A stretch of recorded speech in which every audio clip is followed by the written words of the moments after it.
Hey, welcome back to Drive Time. I am your host, Craig Pasta Jardula, and we do it live, bringing you all the hot takes, headlines, and unfiltered opinions that matter most.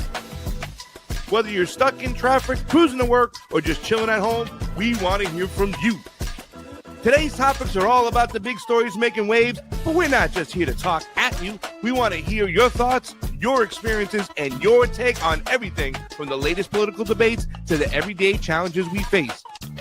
Remember, whether you're on the left, the right, or somewhere in between, we welcome all points of view. So grab that hands-free device, dial us up, and let's dive into the conversation. What's on your mind? It's Drive Time. Call in now. I'm just making a final text. Let me just say this much really quickly. Good morning. Good morning, Sleepy. I'm here with Sleepy J. And Sleepy, listen up, because this applies to you too. Just because your local supermarket has Dubai chocolates for like 66% off doesn't mean you have to buy them. And just because you have them in your house doesn't mean you need to eat half the bag. I'd like to point that out this morning. Don says break a leg. Don, can you help us out with the music, please? We need some of your tunes, your jams, something for the beginning. Don DeBar, if you don't know, is a musician too as well. So both my close activist friends, Don DeBar and Gloria Guillo. Gloria Guillo was a singer. She used to sing kind of like a protest band. They did some stuff on in DC before the Iraq war. It's kind of funny because they were doing like a protest video and they were wearing like George Bush mask and they were going like, screw the government and this government coming in, right? You know, they were anticipating it. And then not too long after, one of our favorite presidents, George W. Bush, that's W, the son, he, went to war. A couple towers went down. Shit hit the fan. And Don DeBar then was up in the streets following up, speaking at one of the biggest rallies of all time. And that was the anti-Iraq war. And it's interesting, Don. I don't know if you ever want to call in and talk about it or just come on the show too. Either way, you always do that. But I never asked how they were able to switch it from an anti-imperialist, anti-American war to make it just George Bush's war.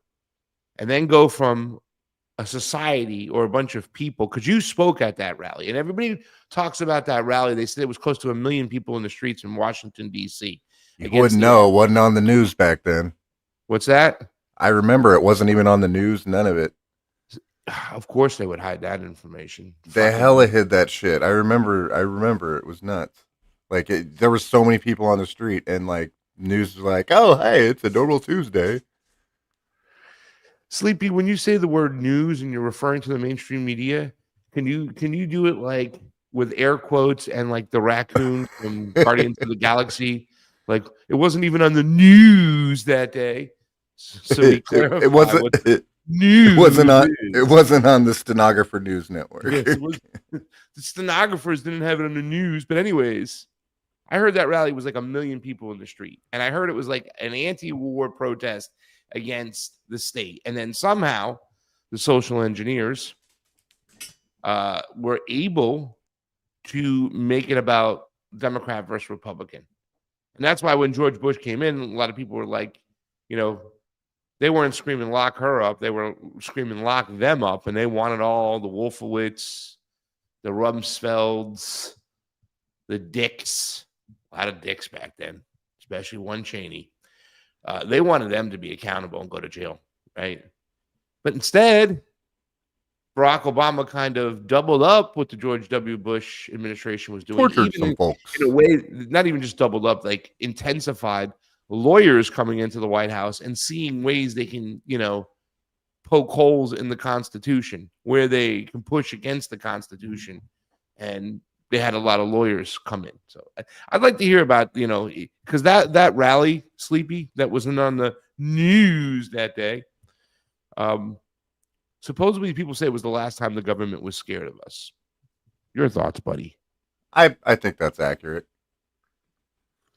I mean, just the fact that they didn't even like acknowledge that it was going on. They're like, Yeah. oh, I mean, that's generally a good indicator. Don, are you in the chat? Get in the chat, Don. Guys, we got 30 people who already stumbled in the door here at the YouTubes. Where's Entenmann Bills? Your peeps are behind over there on the Rumble. Only 8. One of them being Gabrielle Freedom, our producer. One I'm of a them little being Fred slow today. Edwards, So. our main wrench. One of them being Greg Dubb. Where you at? People on Rumble, wake up. See, the conservatives, they sleep in a lot longer. That's what's going on. What's up, Dave from Melbourne? I'm looking out for the Red Agamas. I don't see him anywhere. It's Don DeBarra's in the chat. Don, let us know in the chat. In that, was there 1 million people in the street in the protest that you spoke at against the Iraq war? And do you believe the government was scared of us? And was that the last time it happened? Answer all that in the chat today on Drive Time in the Morning. Remember, you can call on in 561 247 2721. That's 561 247 2721. Yeah, the 2004 election was a pivotal point. That was W, right? Florida, the sneaky stuff going on, I believe. Or was that 2000? It was 2004 when he robbed Ohio. He robbed Ohio in one, and he robbed Florida in the other. That's when, elections were still not crazy before the Hobbs Act came in. See, people talk about George W. Bush and talk about the AUMF that he signed, which is the authorized use of military force, which now any single time that the president orders a bombing or whatever, he can go to look at the point at the AUMF. And, there are people like, well, he's got to go to Congress and declare war. I'm like, well, you didn't see the AUMF. That kind of makes everything a little cloudy. That came out of George W. Bush quickly. So did the Patriot Act. We talk about it often. When I got the real Anthony Fauci over there. Right now on the desk, I got white fragility.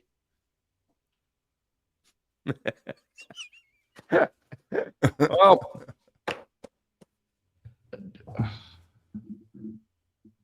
the globalists sent these leftist liberals to fuck up the voters in America who consider themselves Democrat by weaponizing every part of wokeness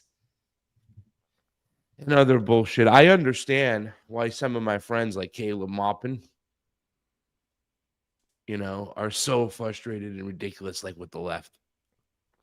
It's not to say that we shouldn't treat everybody with decency and be nice, right? Like the argument is that, we have to be on the forefront for the LGBT community because in school, gay kids used to get their ass kicked and we have to stop that. And that's wrong. And they get bullied and punished and whatnot. And I will just say nowadays in like a high school, when a kid will probably be coming out that he's gay, right? I don't understand like the whole kind of thing where parents are pushing them to come out for their sexuality in middle school and stuff and not letting them figure stuff out. I mean, I couldn't talk about sex in middle school, right? I mean, I don't even think I was interested in middle school. I mean, it's crazy, like, what's going on. And you see this shit in California. You do really see this stuff. When I say they went over the top, I mean, in certain countries, states, and laws, some of the laws that we were trying to make, and the ones I remember off the top of my head were during COVID. And the laws that they were trying to pass. There was a comedian, I think his name was Tyler Ford or something, that he does the imitation, Tyler Fisher, whatever his name is. He says, California is ridiculous. They're treating adults like kids and kids like adults. Adults, show us your vaccine card if you want a cheeseburger. Come on now, show us your vaccine card. Good job. Show us your Band-Aid and your little star, and we'll let you come in and have something to eat. But take your mask off when you walk in because COVID doesn't exist when you sit down. When you sit down, it's okay. And then, kids, hey, sure, you want to take gender reaffirming pills at the age of 13 without your parents' permission? Why not? They were really trying to pass that shit. They were really trying to pass that kids can consent to the shot, and they wouldn't tell their parents. They would make a second set of, like a secondary, what do you call them? When you have, the reports inside the, when they can look and see what you did, right? a second set of records they were making if the kid would lie and didn't want to tell his parents that he wanted to get the vaccine. That's the shit they were doing in California. And with us today, wearing an awesome bright shirt and a nice new haircut, ladies and gentlemen, Lieutenant Colonel Karen Kwiatkowski. You look bright and awake today. Very bright to the show. Welcome. Well, thanks. I hope I'm awake. Yeah, I should be. It's definitely morning. Oh, that's funny. That Snorky. Snorky. Bad Professor news from Snorky. Italy, the heat room. I am so sorry.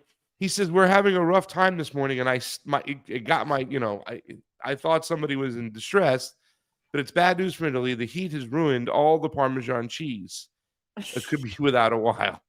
Snorky, thank you for the super chats. But ha ha ha ha ha. Oh my goodness. I kind of held up this book, Colonel, because I make fun of it. I got the White Fragility book, right? White Fragility. Oh, you didn't hear about this book? No. Well, maybe I have heard the title.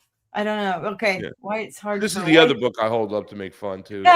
So I'm making fun of That's both classic sides, right? there, yeah. I'm really mocking the system. This book, White Fragility, and I didn't read it all, nor would I, but I did peek in certain parts. It says, For White People to Talk About Racism by Robin DiAngelo. And Eric Michael Dyson did the foreword. But it was like one of the first books in the whole pathway to pushing wokeism. And I'm not talking about what wokeism used to stand for. Progressive used to be a term outside the establishment. Now Nancy Pelosi calls herself a progressive. Yes. They bastardized the word. They did the same thing for woke. Woke was for people who understood what was really going on. What we would kind of refer to is they took the black pill, right? So they understand, they see what's in front of them. That was what they changed woke, Fox News and Newsmax and all their friends, Marco Rubio and all this stuff. All the old school conservative senators like Kennedy. That's my imitation of him.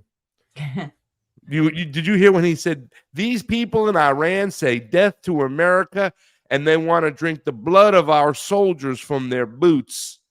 Like he said that? Yeah, like on TV. Oh my gosh. I'm telling you, I'm ready to just put a big old fence around DC and have like one gate. Well, and that's it. So because build the wall around DC. We need to build a wall. Colonel Karen has introduced a plan that we should move forward. Let's build a wall. Let's build it around DC, and let's keep them in there. Yep.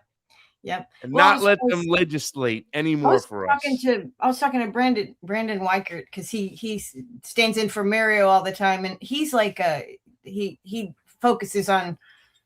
Well, he focuses on a lot of things, but he knows a lot about military stuff. And of course, he's on the same wavelength here that what we talk about, the wars that DC wants, the deep state, Trump, all of them want it together, more war. Like if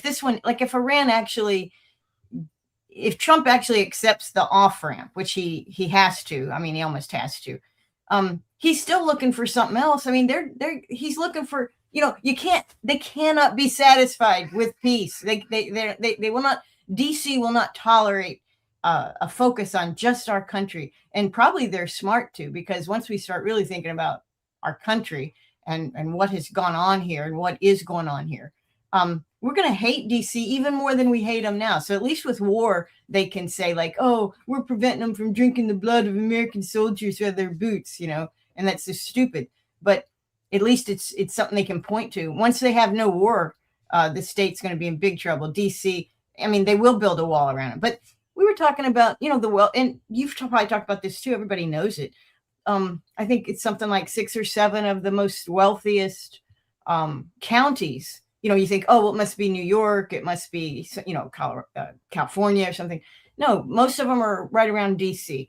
And they are wealthy. And now you can say, well, but the houses cost so much and it's such a high cost of living. No, y'all sucking off the state, the federal teat.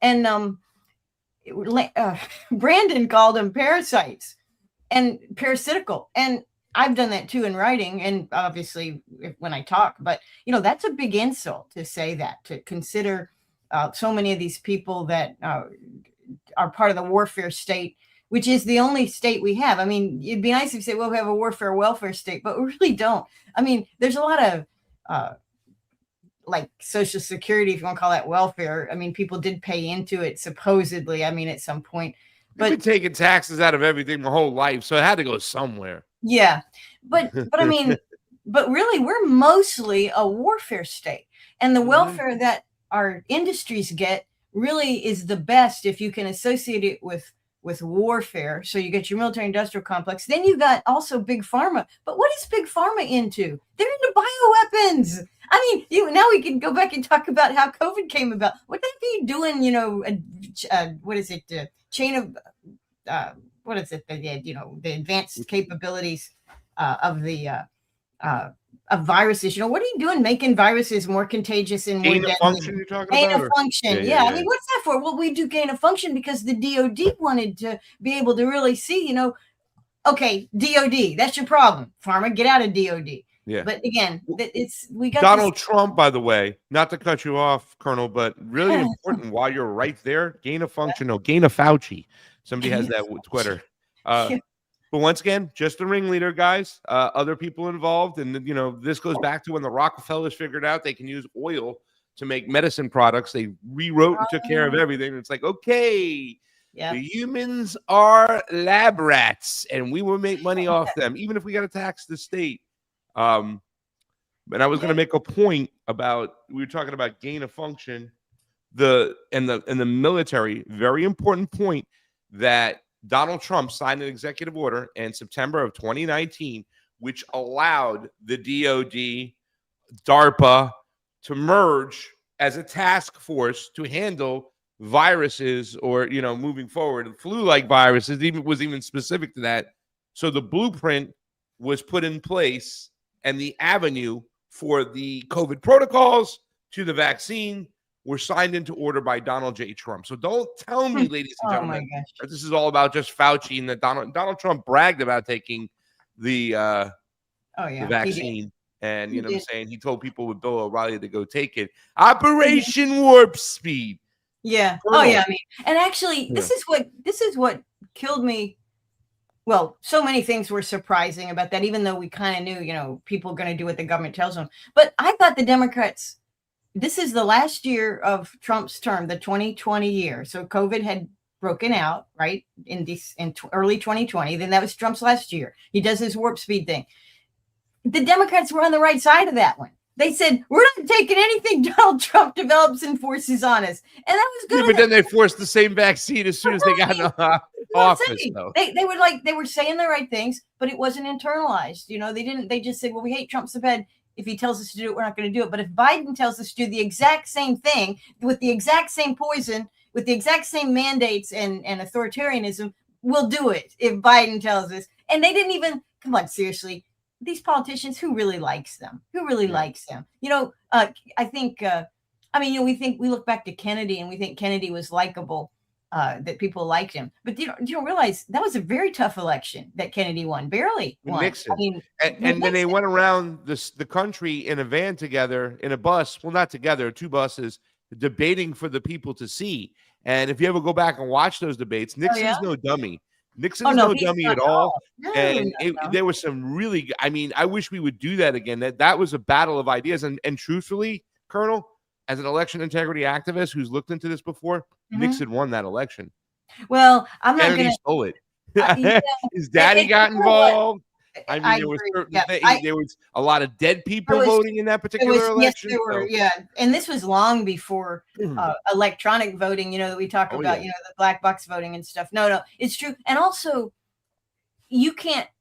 I mean, you would know even if it's, you know, the election was. I mean, I don't think any of the elections are actually good. I mean, we had. Did I tell you what happened locally a couple, 3 or 4 years back in an election here? No, but I'd like to hear it. I'm sure. Just real brief, yeah. But it speaks to non-electronic manipulation, stupidity that changes the outcome of an election. So we had a Republican, supposedly, and a Democrat. I think he ran as an independent, but he was a Democrat incumbent, and they had a county supervisor election. So you're going to get maybe in that you might get 3,000 voters, right? 3,000 people casting their vote. And they, of course, do mail-in votes, as we've done for such a long time. And the Department of Elections in Shenandoah County, I might as well just say it. I've published this. People know it's true. It doesn't matter. They nothing was ever done about it. But the head person who sends the ballots out was on vacation because I think she had to take care of her mother or something.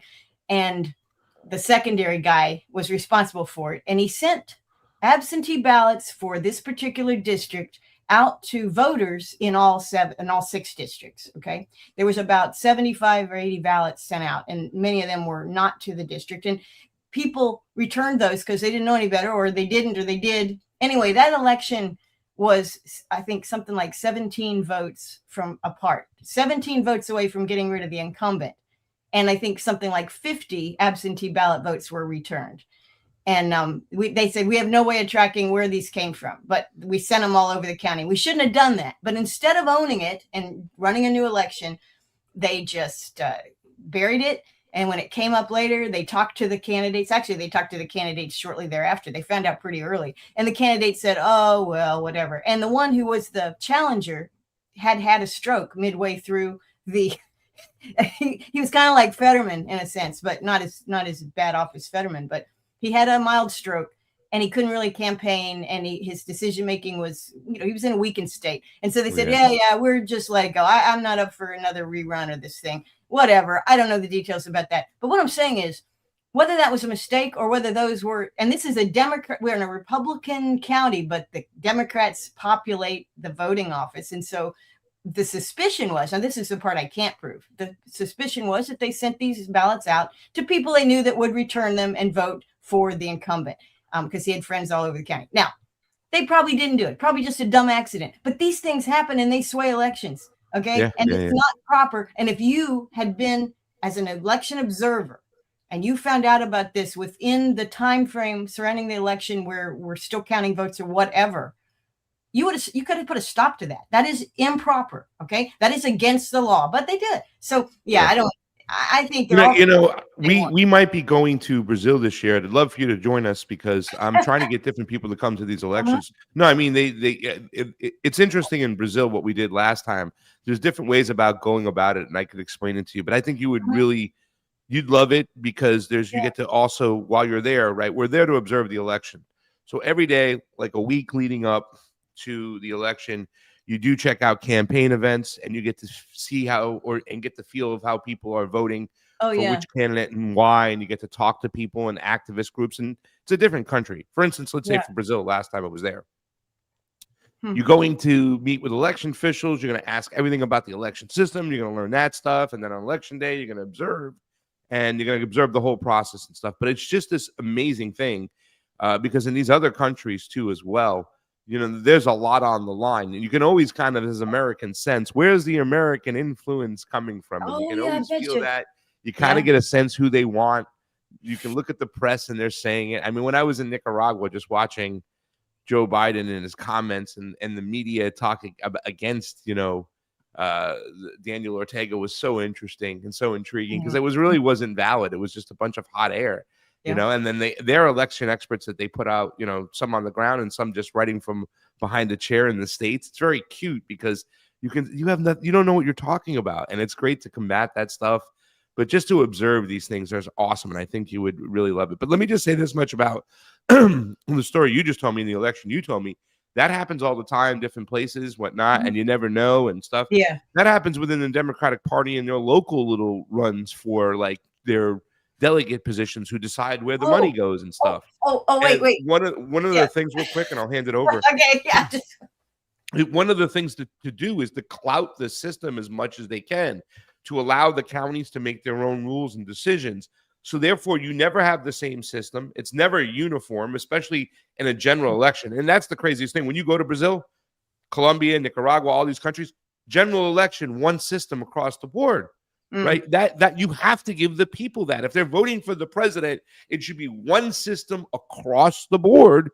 So there's no, it could be publicly verifiable. Now, there's other things in the transparency that make it publicly verifiable, but you have the counties switching rules. And I was just talking about George W. Bush. I didn't get to the HAVA Act, which is the Help America Vote Act, which takes the federal government to come on in with all this money, and the states get the money as long as they use the chosen vendors by the election Oh my commission God, right now. that sounds real It's honest. just another Ponzi scheme in the ground, and it's just more confusion everywhere. And they do this so they can always claim ignorance, not fraudulence, Oh, right? yeah. Like, Yes. we weren't committing fraud. We weren't fixing the election. It was just an oops mistake. The lady went on vacation. Her father died. This other donkey took over.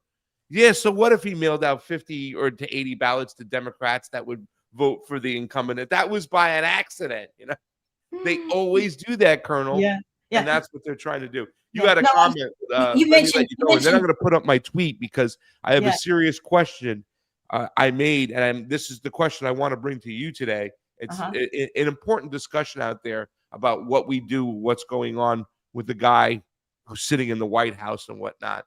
Oh yeah, We'll get into that, but make your comment if you have one about just briefly. You mentioned the Democratic Party has this problem in their own functions. I can verify that the Republican Party does the same. I've been to a number of county Republican conventions in the past, not really recently, but in the past we'd go there. We'd be the Freedom Caucus or whatever. We'd always have our candidate to kind of bump over the incumbent, the old crowd, and they make the rules. They change them on the fly. I've seen them do it multiple conventions, change them on the fly, and they violate the rules even after they've changed them because there's no way other than, I mean, you could say parliamentary rules. You could have burst in, and somehow done something, but it's really difficult to do that. You have to have the right people to be able to do it. And I remember one time they had all their members, they were supposed to, when they count the votes, this is hand counting of ballots, the old fashioned thing they've got. And you're dealing with what, 300 or 400 votes is all you're talking about. And they're hand counting the ballots, and it says, you have to be viewed. So they put all these guys who were all part of the Republican incumbent. They had no independent people in their counting, and they put them something like 45 feet away, and the closest you could get was 45. So I mean, you'd have to have eagle eyes or whatever, laser vision to. So anyway, the Republicans play the exact same games. They have the same party, as far as I'm concerned. In Michigan, all right. So ballot access is a form of electoral fraud, right? It's and we don't. And the thing I would educate people on January 6th when I was out there, I was out by the Ellipse. We were around the DC. We're talking to people. It was a Stop the Steal rally. It wasn't an uprising against the government. A bunch of Second Amendment and gun nuts, heads, whatever you want to call them, nut jobs, didn't forget to bring their guns to go overthrow the government. It wasn't that. Things got out of hand for certain people, but the majority of people there were loving citizens that weren't doing anything wrong. I'm talking the overwhelming majority, probably 90% of 95%, 98% up there, because only a few people breached the Capitol. I don't want to get into that whole story again. Right. Well, it's funny that you say that about we would teach people. They would say voter fraud. I'm like, don't say voter fraud. We don't have a voter fraud problem in this country. We have an election fraud. They're like, what's the difference? Voter fraud is when the individual voters or somebody, a citizen, commits a crime of sorts to, in the voting system. They voted when they weren't supposed to vote. And most of the time that's just ignorance. They're like, I didn't know I couldn't vote. Somebody told them they could vote, whatever. And but it's usually in the single digits. It doesn't cause any problems. Election fraud is when a body is changing results some way in a mechanism, whether it be ballot clustering, stuffing ballots, whether it be mailing out ballots knowingly to someone else that they know would vote for them, whether it be looking at the numbers at the back ends from the computer systems to see which areas they need to pick up votes in, whatnot, whether it be, and this is what the Republicans did for a lot of elections, ballot access, when they would restrict your access to get on the ballot. And they would do this all the time by disqualifying your signatures because you didn't use one of their signature vendors that charge you a lot of money or whatever, or they just wanted to keep you off the ballot because they want their incumbents to stay in power. So, of course, absolutely. Voter fraud and election fraud, two different things. I can talk about this stuff till the cows come home. This is my area. But I want to get to this other stuff. And you're right. And I'm glad you pointed out look, that's going to lead me into the question of the day. Let's throw up my tweet there, Sleepy. And good morning to all out there. Remember, this is a call-in show, 561-247-2721, 561-247-2721. I say it's Bernie Sanders, blackjack. And I posed the question, Colonel, when do we finally put a stop to this madness? This presidency has not only been the worst in history, but it's also incredibly embarrassing at this point. I understand that it's all just theater, but shouldn't we demand that the oligarchy uphold at least a fraction of the ideals they claim to represent? And this is by Ryan Rosbiani, who I think this is his second Twitter, because he had to create another one. President Trump, you claim that the U.S. Navy 100% controls the Strait of Hormuz, but only a handful of ships have crossed and oil prices keep going up. And he has the little tracker down there. You see, yeah. so here's the president, and we've heard this for so long. We control the Strait of Hormuz. Here he is again, just the other day. Iran is going fine, going just absolutely fine. We totally control the Strait of Hormuz. We have control over it.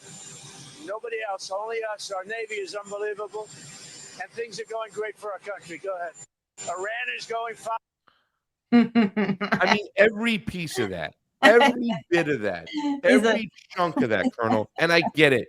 It's all theater anyways. They're not, this is all. But at what point do we say that this guy right here, I mean, if we're to get to any form of honesty and decency within our society, right, we have to have some form of integrity, right? I mean, this idiot shouldn't be able to constantly go on and say this stuff. Does anybody believe him? It's almost like he looks like a 6-year-old just lying over and over again. Well, or is society that stupid? What do we do at this point? Shouldn't we be like, all right, this guy's got to go now?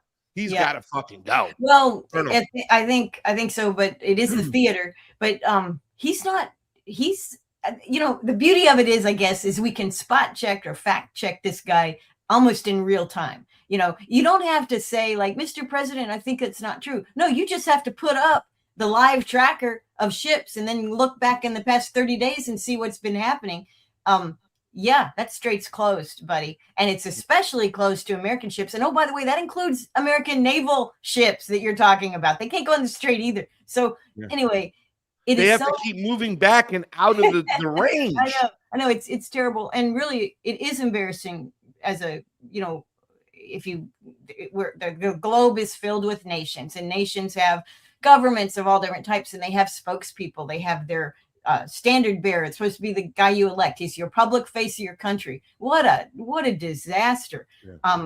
It's not like the U.S. hasn't lied continually for the last, seriously, you can go back to before Lincoln, they were lying. All the presidents lied, but we now can fact check them very easily. And we have actually been able to for 50 years. I mean, with media used to not be such an appendage of the state. There was a time where, media could ask questions. And so we were able to fact check them. Now we can totally fact check them. So we know they're lying. It's obvious. And yet they still lie. That's what I don't get. It's like, lie better. We made a rule this morning. I'm going to have to ask you to follow it. It's anytime you say the media or the news, you have to say it with either air quotes and in a very condescending way. Like, it was on the news, you know what I'm saying? That's right. The media. I mean, we have to really call out what a joke it is. We were talking about the Iraq war protest in D.C. Don DeBar, who's come on the show before, journalist too as well, he spoke, I think, at that rally. And that rally, I heard, had almost 1 million people in the street, but it wasn't covered on the news that morning. Oh, so it didn't happen. Yeah. Yeah, the news didn't report on 1 million people in the street. Yeah, it's nuts. But some people would refer to that rally. I think it was Chris Matthews who would refer to it. That was the last time that the government feared us, right? And okay, that's what he thinks. Yeah. See, I would disagree. Why do we have the surveillance state? Why is almost all the AI focused inward in tracking us and monitoring us and dealing with us and controlling us, our communications, our activities, where we are at all times? The flock cameras watching us, integrating everything. Why is the government so interested in us? I would suggest that they are extremely afraid of us. Notwithstanding that we're not seeing it like the million, they don't million men or women, people in Washington, we're not seeing that as often. And it doesn't seem to be effective because the media downplays it. It doesn't really happen. But I think our government is terrified of us. And I think if we don't start realizing how scared they are, because, you know, when you get a cornered animal, look, the empire's ending. Okay. All that crap's coming home.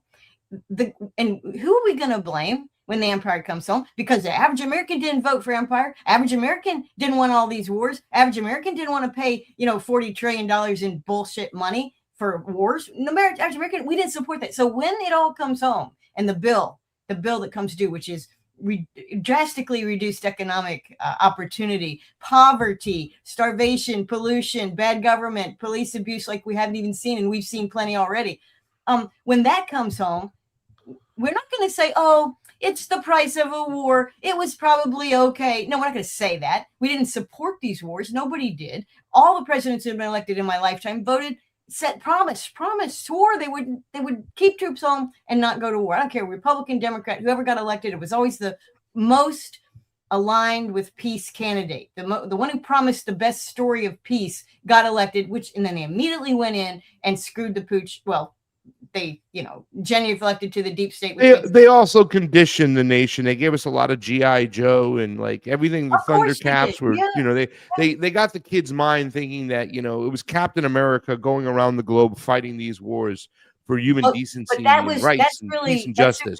The people that really bought into that are over 65, and I'm not going to use boomer anymore because people don't like boomer, and I'm a boomer, and maybe we love boomer on this show. I do, I love it, but the older folks that were you know, psyched into this early on. Also, too, we had, you know, in the 50s, it was movie theaters, you know, movies you had to go to, you couldn't watch them at home.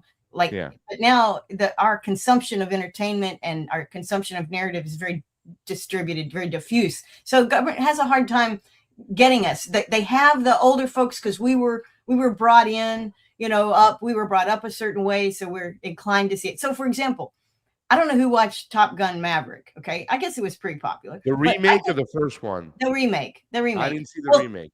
Okay, well, bingo. That's what I'm talking about. You see, I saw the remake because, you know, it's a military thing, and I wanted to see what they did. And but it was propaganda in preparation 2 years prior. Mike Benz, you know, Mike. Do you ever see Mike Benz on X? He's kind of a Fed, but he talks about surveillance all the time. He's entertaining to watch. Well, he went off, I would say 15 minutes after the June 12-day war last year, when we went in to do, you know, and the bombing raids and all that. It was just 12 days of attacks. Benz, as soon as that thing started, before the B-2s or whatever it was, it dropped the big bombs when Trump said, then he dropped the bomb and then said it was over on day 12. Before, when it first started, Mike Benz went off on this movie. He did like a 2-hour thing, and he said, you have been narrative into this war. The theme of this stupid Top Gun Maverick, the remake, the follow-on, was prepping all the people that watched it. And they did put it out 2 years ahead of time, and that's plenty of time for it to get on cable, so more people got to see it. And all it was it was propaganda, pure propaganda, not for the past, not for the glory days, propaganda for something the state wanted to do. So all of Hollywood is corrupted. I mean, totally. Yeah. And also, too, there's another reason. Totally. Look, we had somebody on the show, Colonel.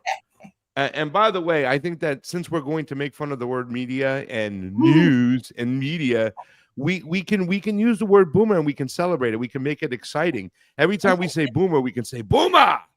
Make it excited. I'm a boomer, but I'm not a boomer. I'm Generation X. I'm near the age of a boomer. My mom's a boomer.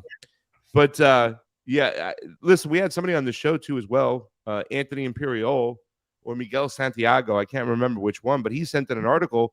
You talk about prepping people, so they don't only just do it in the movies, right? And we saw it with the Ukraine war.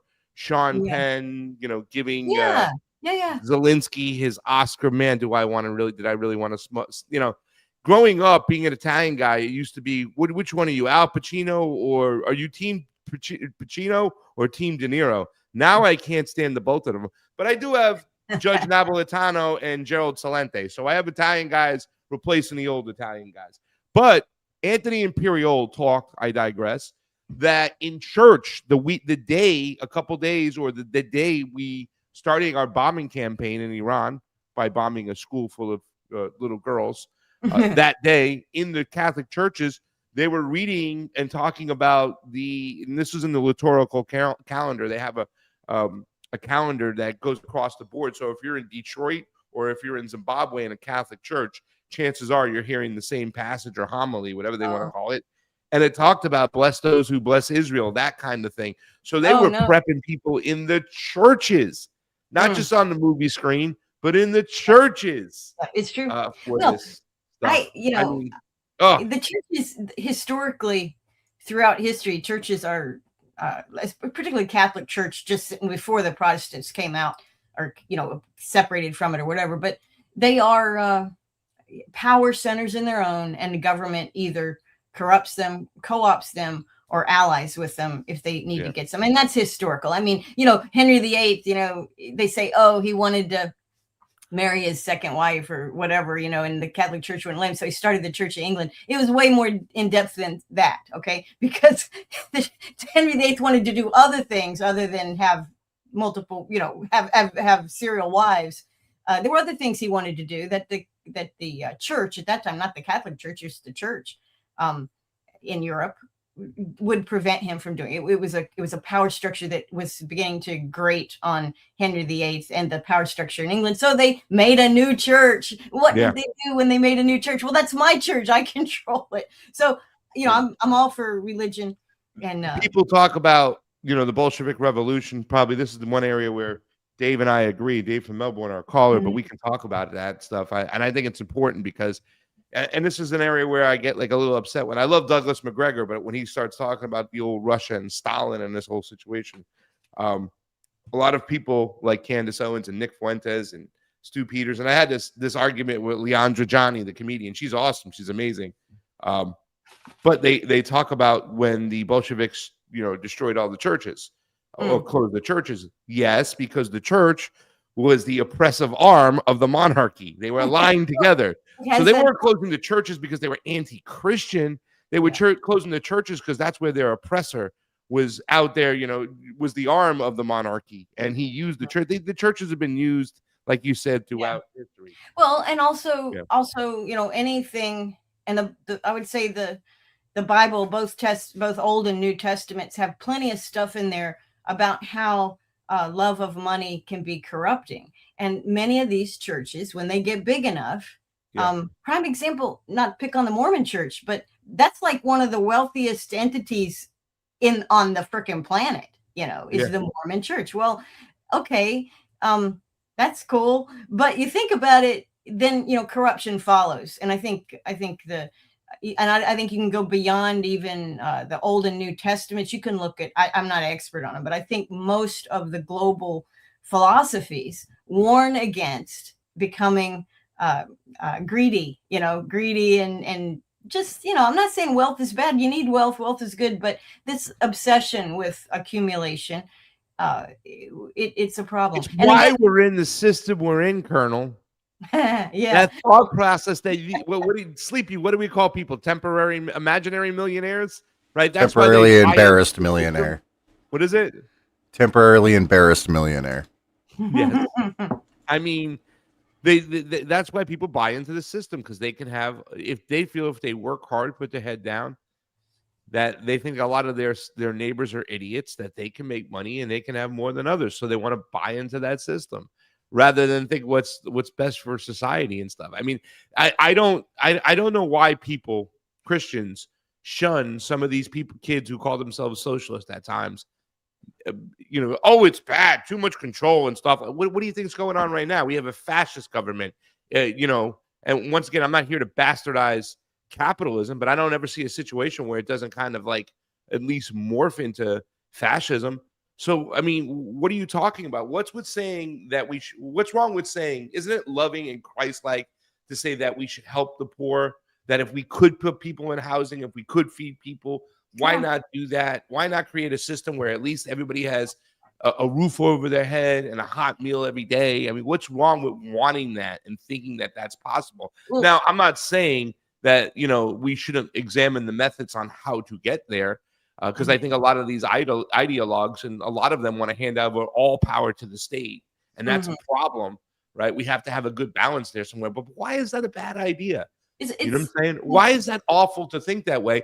And I think a lot of times that is also a catalyst. Religion and style of government we want to live by, socialism, communism versus capitalism, that battle is still going on. That argument is still going on. And that's why a lot of people are still following this idiot Donald Trump because of those core beliefs. How do we push back against that? Well, obviously, I think this whole message speaks to individuals. And when you get a bunch of individuals say, well, I can take this and do better with it, we'll form a state, we'll get authoritarianism, and then we will do all these good things. Let's say communism says, everybody gets what they need. Marxism, from everyone according to their ability to everyone according to their need. That sounds good. Jesus would probably say that. However, the system is subject to parasites. I don't care what system it is. But so is every system. It's great. Every system. So when you get these, once you get people that decide, hey, we can do. Look, Nancy Pelosi. She's a progressive now, right? So she wants everything to be good for everybody. She thinks she's part of powerful senator, formerly a powerful member of the House, which controls the purse strings. And, she's like, oh, we're going to do all these things. This is what I believe. But in fact, what she personally believes is the opposite of that. What she believes is me and my husband and my relatives and my friends are going to get a ton of money. We're going to get rich so that we can do what we want to do and live the way we want to do and get our hair done during COVID when we want to get our hair done during COVID, just like it. And we don't have to wear masks because that's for us. So the thing, and you guys just shut up because I'm progressive, but you're not progressive. You are the very type of person. Don't forget about our nephew, Colonel Gavin Newsom, who was able to say, that's our nephew. Oh my God, I can't even believe it. Quarantine, and then goes out to a nice, fancy Napa Valley restaurant in the back room with 20 people and he was telling people don't gather in large groups, and he goes there while he's shutting the beach. Exactly. The hypocrites. And the hypocrites are also what Jesus warned, if you want to look at Jesus in the New Testament, but I think the hypocrites were warned also in the Old Testament. But, I think we've mentioned this story before, but the Good Samaritan, that was a story about hypocrisy. There's these guys walking past, they see this guy in the ditch. He's injured. He's bleeding. He's been, something's wrong with him, needs help.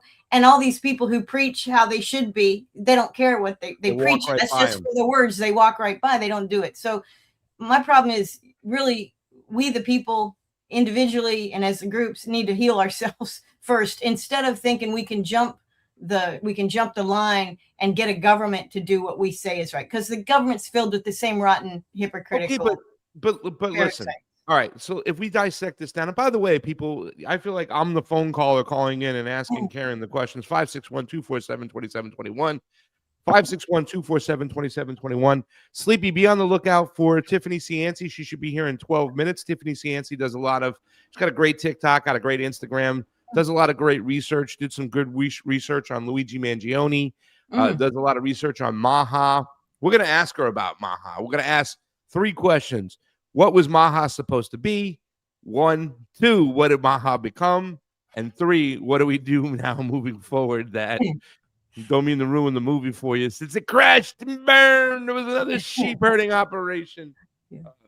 But okay, so let's digress back to our conversation because we're having a great conversation. And these are conversations that, I've had these conversations with revolutionists in Nicaragua and other countries. Another reason why you got to come to these countries, because you think about people, you think about the Iran-Contra scandal, and then you look at a Sandinista and a guy who was a Sandinista during that time, and you get to talk to that person. And that's amazing stuff when you go to these other countries. I'm sorry, because, we once again, the United States is the one, the CIA is funding a civil war. And they're using Freeway Rick Ross to sell crack cocaine on the streets of LA. So they're destroying a society at home. All proven. Destroying a society abroad. And what do? We give them money. Except it's worse than we just give them money. We don't even know how much money we give them because we can't talk about it. It's like there's 2 rules of the CIA. They get money and Karen, we're going to have planes flying in the building. Honestly, I have neglected complaining about the CIA in my essays this year. I don't think I've complained about the CIA other than ancillarily. Really, it needs to be eliminated. Of course, the last guy that wanted to eliminate the CIA got a bullet in the head. maybe two. I'm Who's not that, sure. Gary what else. Webb? Oh no, I'm talking about Kennedy. I know. I'm just kidding. Yeah, Gary but no, Webb Gary put Webb out got some two. stuff. Gary He Webb got did a shot in the double. back of the head twice, Yeah, right? but it was a suicide. Yeah. Yeah. So Yeah. you know, I mean, but again, this Tom is Cruise made Barry Seal look cool in that movie. The guy who was running Oh, yeah. cocaine through Yeah, he did. Arkansas. Yeah, he did. Does Tom Cruise know what I mean, he's such a smart guy. You ever Yeah. hear that guy talk out against like opioids and those medicines and different Yeah, types of, you know, he's the hallucinogenic stuff? prescription. He's amazing. But he he's a is. propaganda tool all the time. Yeah. Like, you just use that guy, make the CIA look cool, and they make, you know, say that was one of the cool scenes where the DEA's got him, the state police, and all this Oh, stuff. yeah. And they got him at the Arkansas DA's office, and she Uh-huh. walks out like, cut him loose, and they cut him loose. Yeah. And he's like, y'all should have took the Cadillacs I offered, because Big Bill Clinton made a phone call to the governor and said, Right. release him right away. And everybody thought that's so cool. Yeah. I That don't was good. Well, you know, But who's the listen. other guy that supports the Ukraine war now? Used to be Ben married. Stiller? No, used to be married to the Princess Bride. Who is the guy? You know who I'm talking about. Princess Bride. That was his wife for a long time. He divorced her. Used to be married to Madonna one time. You're not talking about guy who? Penn. His last Sean name's Penn. Sean Yeah. Penn. We talked about Sean Penn gave his Emmy or whatever, his Oscar or whatever, one of his little golden fake good boy statues to Zelensky. But Yeah. Stiller showed up, and I think Stiller was like, I have to show up. If Sean Penn's going to go, I want to play Zelensky in the movie. So Stiller showed up because, Oh. you know, he wants to play Zelensky in the movie. You're my hero, he tells him. Yeah. So see, these guys have in the past, both of them, I think, have in the past spoken about peace and criticized the government and stuff. But then all of a sudden they jumped on the Ukraine war thing like it was all real. So I don't know what really goes through their mind. Sean Penn did great work in Venezuela. He He brought did. people to He Venezuela. has done, I mean, and he's like made back in the day. Like, and he's made good movies. He's supported movies and been in movies that have shed light on these things. But then he jumped on the Ukraine war like that was a good thing. So I'm like, where's your standard? I mean, how do you make your decision? Is it just, you know, did they tell you? Is it all part of a script that they just tell you you can be independent and that'll attract some people who think you're independent? Then you can support our war when we need you to, so that people. Or he believes in the bullshit. I don't know. Well, I mean, look, how can it's you? going to be during the Bolshevik Revolution. There was some terrible shit that happened because you were getting rid of a monarch. People we often got a talk caller. about, you know, I would never refer to it as the Romanov family. You know what I'm saying? It was the monarchy. It was the fucking Nicholas the fucking Terrible, whatever the fuck they It call was it. just part of, and he was all related to the same ones that are in Europe, In causing Europe. World War One and Yeah. two. Obviously, for some reason, Candace Owens supports the monarchy now and stuff and says the Romanov family. And yeah, and I talked about it with Kyle Anzalone, libertarian, about, yeah, well, did they have to go, you know, because libertarians hate the Bolsheviks. Did they have to go and kill his family? Like, I get it, and I'm not endorsing it, but you know why they killed his family, his kids and whatnot, is because they were set to be overthrow the government and be the monarch one day. They did a disgusting thing to their also oppressors. too, we All right, we got a caller. Yeah. Okay. Oh, we got a caller. It took us a little while, but we're here. And Colonel Karen Kwiatkowski, we got to get back to the whole talk about Jesus Christ, socialism, capitalism. We got to have that conversation. That's an amazing conversation. But right now, we have to attend to the phone lines because we are a call-in show. Caller, who are you? You calling drive time in the morning, and where are you calling from? Good morning, Pasta. It's Wesley. Wesley, 2 days in a row. No, I didn't call yesterday, did I? The Anyway, day before the, the other day, 2 times in the week. Yesterday was the day before yesterday. My bad. But you did call. Yep. Monday.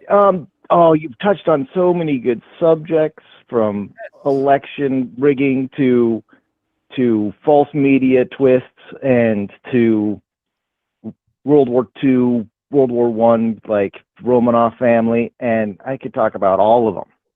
And so, you know, remember there was the media of World War One and World War II was also doing the same thing they are now. So that's Wesley, an issue you got to keep. Yeah. When you say media, you did it a little bit, but you got to go media. You got to get a little bit more. When we make fun of the media and the I have news. to say the media. So but yeah, revisionist history. When basically when they killed off the dude in Germany in World War One, that The was a Archduke coup Franz going on in Ferdinand? Germany. That Yeah. Franz Ferdinand. That was a German coup because Franz Ferdinand was down with the Labor Party, kind of, and the whole World War One was because international labor was getting too powerful. They were breaking up what would be like the unions, but it was an international union at that point, and they had to stop it. And so the people, and the Romanovs, like his dad or his uncle was actually the one that there was on side with the people that were overthrowing the rest of the Romanovs, because he was also he was not his father's son. He was definitely against what was going on. And then you have the whole, I even think the way they portray Rasputin is or whatever it was totally tainted because they were making him look like the bad guy. But even if you look at like the dead bog bodies in that part of the world where they find these people that are like stabbed, choked, and drowned as a ritual killing. And well, that's how he died. He was ritually killed. And then what happened? The people he was there, they claim he was drinking everything and eating everything. Well, he was testing it for poison. He was protecting the Romanov family, which, if you're a priest and you like baptize these people and you're looking out for them because you've sworn an oath to God that you're going to do that, well, and you're in between the people who want to overthrow the country and the family, you got to go. And he went, and then they took out the family. Yeah. So they took out the family, right? Because and listen, the Bolshevik Revolution, and I understand there's a lot of questions around it, but I do believe, and this is something like when I've mentioned too, and when I hear Colonel McGregor talk about Stalin or the Romanovs and Bolsheviks, and there's a lot of other people like that too. I believe a lot of it is what the CIA wants you to believe, right? They want you to bastardize this thing. I don't know 1,000% what happened, and I know 1,000% is a thing, 100% is a thing. But what I do know is that those who are in charge of running this planet, of running this country, don't want people to ever think that there could be a class uprising, right? So throughout all the craziness and the muddying of the waters of what happened and who did what, and Bolsheviks with their connections down the line to the families of today, the Epsteins and all that shit. I get that. But I still believe at the end of the day, those who are in charge of us there, those who put us, right now they're trying to put us on electronical leashes. And by the way, we didn't get to answer the question when Colonel said that she believes that the citizenry is scared of us, right? The people are scared of us, and that's why they're doing all these cameras. I'm like, I don't believe that. I think they've just perfected a way to keep us in our cages. And that's because if they know who's showing up to rallies or who's doing what or what they're searching on the internet, before they make any noise, they can nip it in the butt. I think that's just part of the system that they have down. You can't convince me that these people who never have to be accountable for their crimes are afraid of us when they never have to be accountable for their crimes. Right? That's beside the point. But that also ties into the whole Bolshevik Revolution situation where those who are in charge don't ever want to see a class uprising of sorts. And when I've talked to Don DeBar about this, we talk about it, and it was like the people coming together, the military, the farmers, the peasants, and saying enough is enough with these rulers of ours. Let's get rid of them. And that's something that I don't want to lose. That was what was happening during WTO. That was what was happening during WTO, and that was happening during the Yellow Vest uprisings in France. And that was spreading. The Yellow Vest uprisings were spreading around the globe, and then they had the COVID outbreak and the Black Lives Matter movement. The Black Lives Matter movement.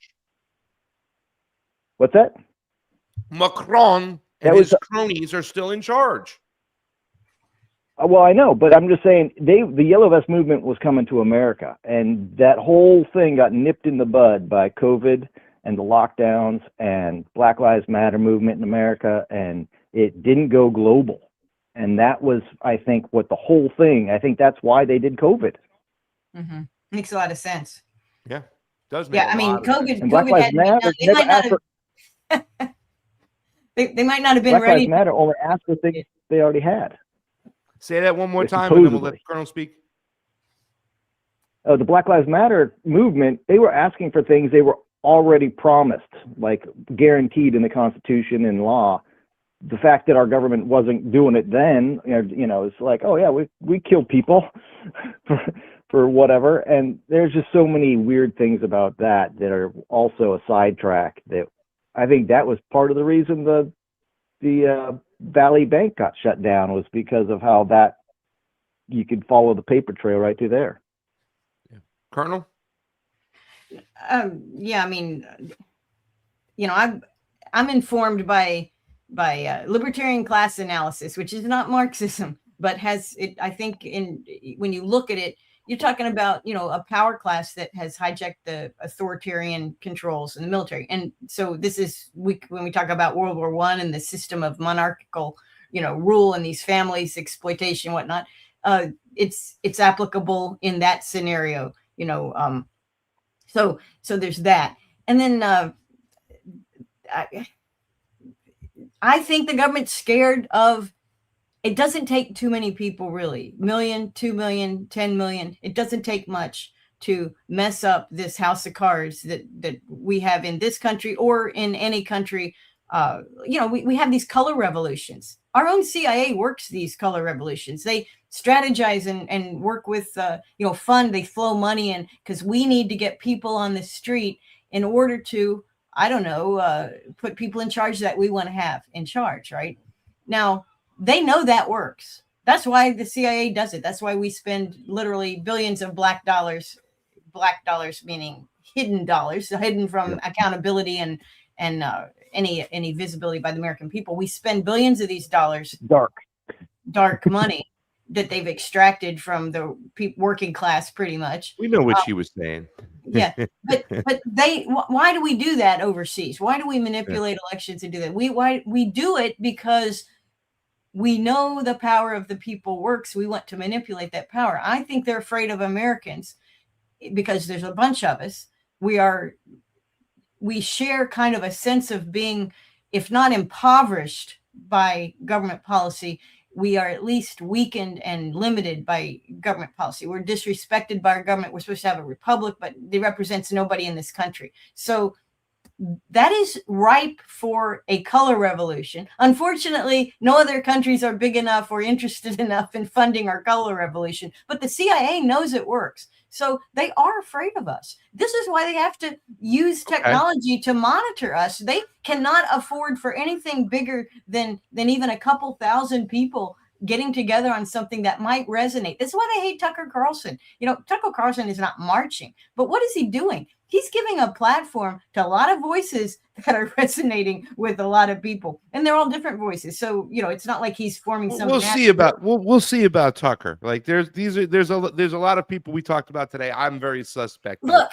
Even if Tucker is a CIA plan, it doesn't matter. Once something lights on fire, brush fires. You know how they get started. Sometimes it's just a cigarette. Sometimes it's just like, hey, I thought I put that fire out, but I didn't. If the tinder is there to burn, freedom of speech will light it up when it needs to be lit up. It will.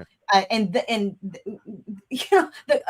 reason we're monitored and surveilled and tracked and all of our social engagements are, all of our communications are monitored and put into the data centers so they can find out what that means. What does it mean? This is what we do to foreign countries. They're doing it to us because it doesn't take much to light stuff off. Okay. And they're worried, where's the next brush fire going to be?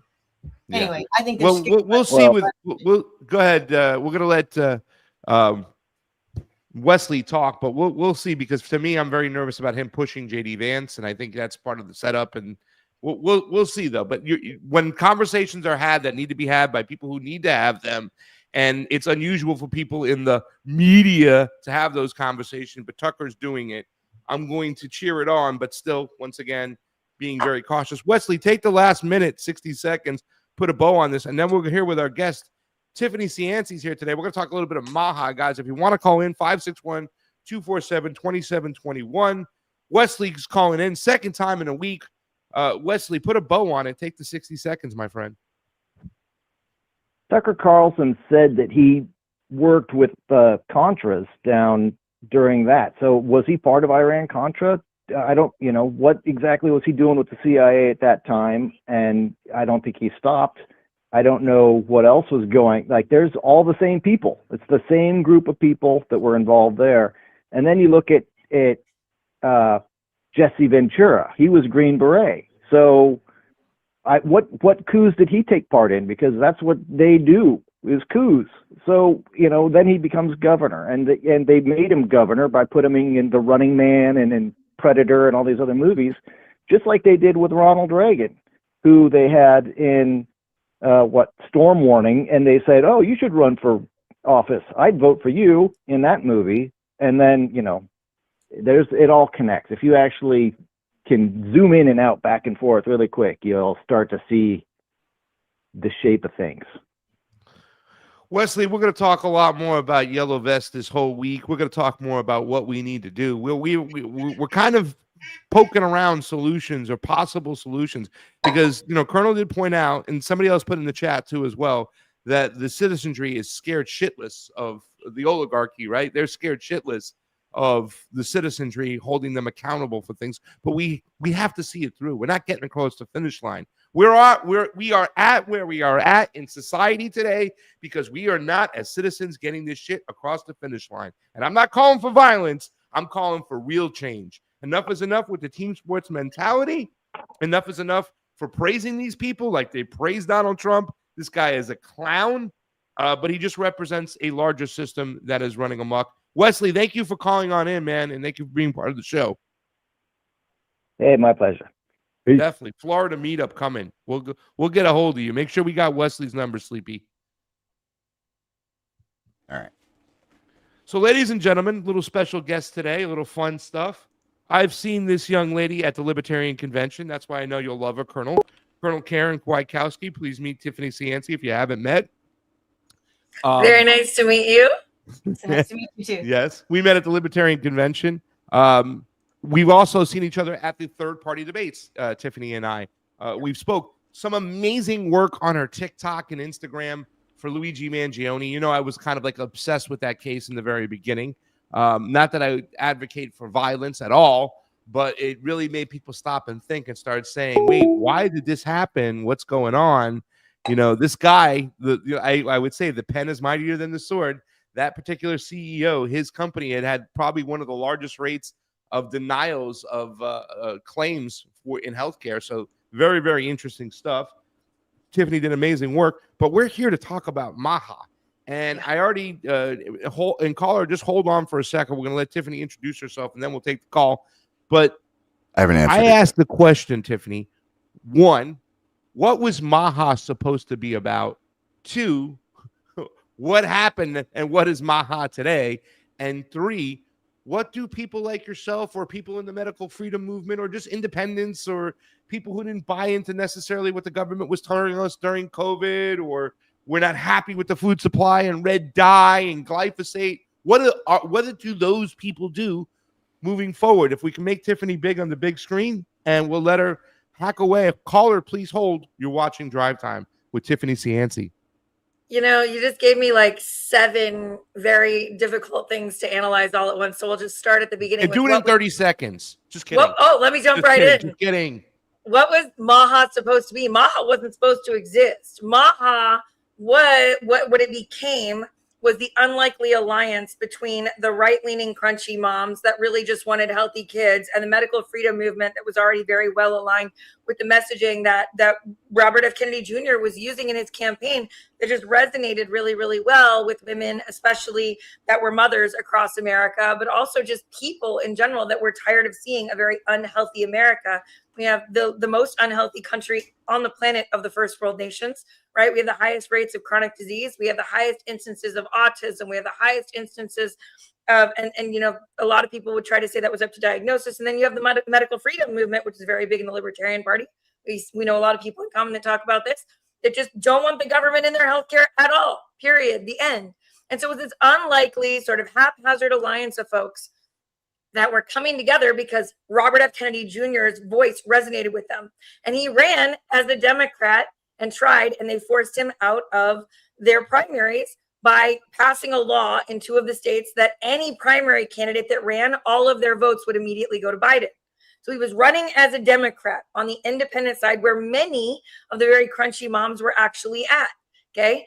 And that's where a lot of like the hippies and the old school medical freedom people were at. That was a uniquely left ideal for generations. And that's where he ran until the Democratic Party did what it has done in every election since 2012. And it said, we have chosen our candidate. You don't get a voice. And it forced him out by passing obscure laws in states that said anybody who runs, all the electoral votes you collect immediately go to Biden. New Hampshire being like the most famous like rule that they passed. And so they forced him out of the Democratic Party to run as an independent. And he was. And then the Democratic Party proceeded to sue him 41 times. They sued him in like 13 states to get off the ballot. Then they sued him in 6 states to keep him on the ballot when he tried to back out. They sued him over all of his signatures. They sued him over the way that he collected signatures. They sued him over the types of votes he was getting. And what they did was they effectively bankrupted his campaign, forcing him into an alliance with Trump, which was negotiated by none other than Charlie Kirk. Okay. A lot of people don't know that. Charlie Kirk saw that there was. Can I pause for a second, though? Yeah. Really quickly, because at the Libertarian Convention where we met and we talked for the first time, Kennedy had shirts that said Fauci Trump 2020, whatever. He was still, after he had left the party, he was still effectively campaigning against Trump. So there was this kind of lull period in the middle. That's when we met at that Libertarian Party before he kind of jumped on the Trump ship, right? Which I believe is all scripted anyways. Do you remember at the Libertarian Convention all the chickens that came in that squeaked, the squeaky chickens that said debate Trump? Yeah. Or debate Bobby? Debate Bobby, yeah. I'm the one that sent those in. Okay. I got a press pass and I brought in 3 boxes of them, and they were getting squeaked at Trump every time we talked. Yeah. And they were chickens that said debate Bobby. And like this was the whole thing at that point, right? Like I wanted to see real robust debates. I wanted to see hard questions. I was like, someone asked me that, like, what do you think of these? I'm like, I'll take them. Give them to me. Like, I was down for it. Yeah.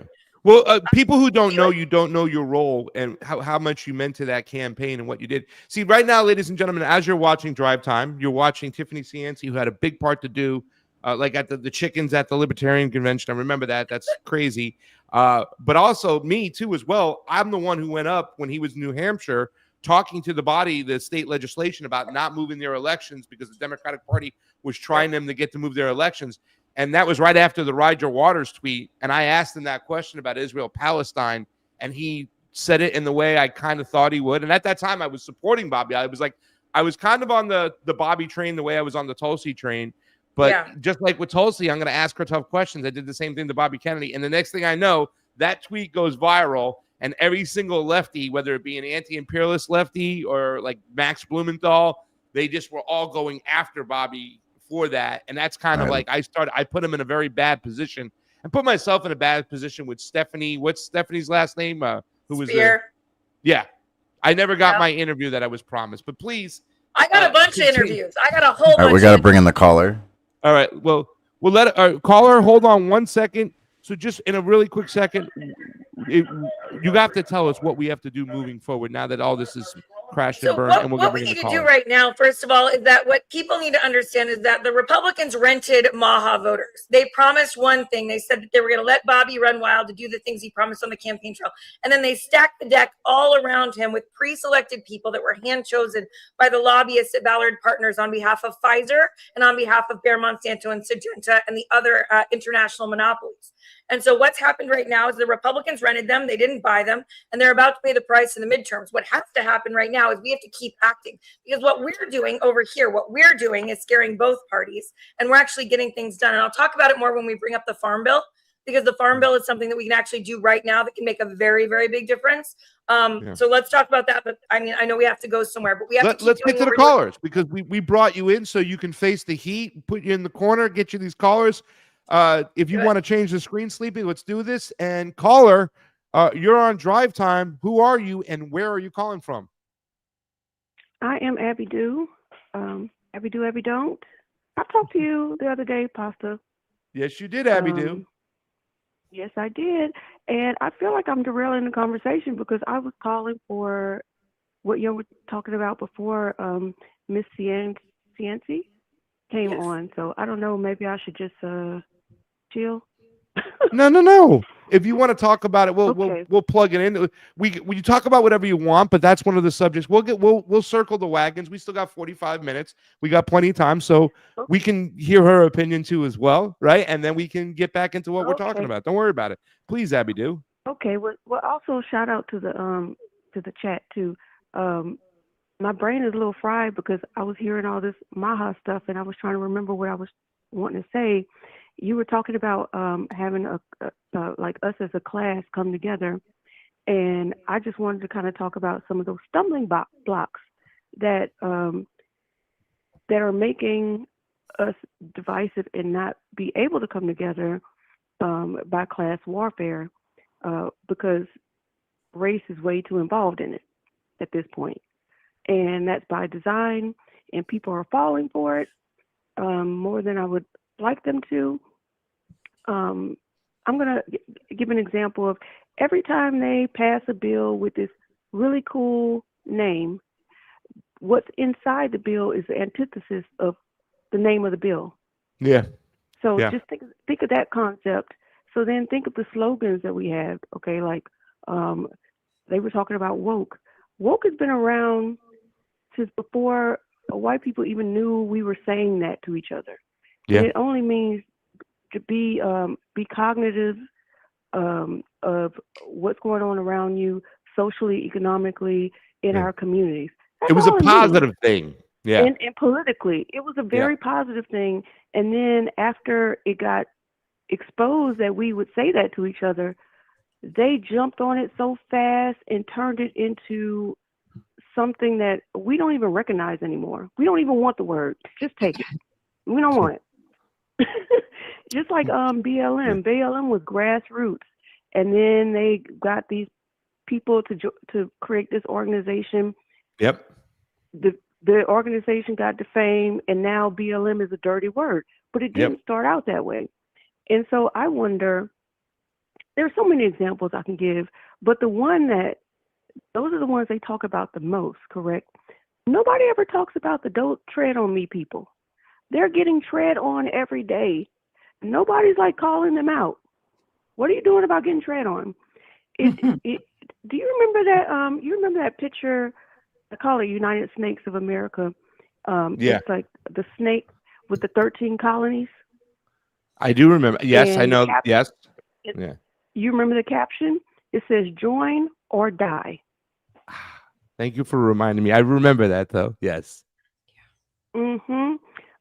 So this just harkens back. I don't know if harkens is the right word. This just brings me back to what's going on in modern society. And thank you for the caller before about Bolsheviks. We need those. We need those history reminders so we can compare it to what's going on in our modern day history, because we are what our children are going to be reading about right now. So what are we doing? Yeah. And we don't come out. I could tell you why Black people don't come out. I could tell you right now. We feel like we don't want to be used as bodies in the street to protect other people for this class war. They're going to put us out in the front line, and everybody else is going to be protected. I think we need to be in the middle. Let everybody else fight for the country you want this country to be, because we've done it so many times. We don't want to do it anymore. Not that we don't want to do it anymore. We want to actually see that it's going to be done with us. Does that make sense? Yes, it makes sense. But this is so interesting. This is a great conversation to have too, as well, because I guess we can also.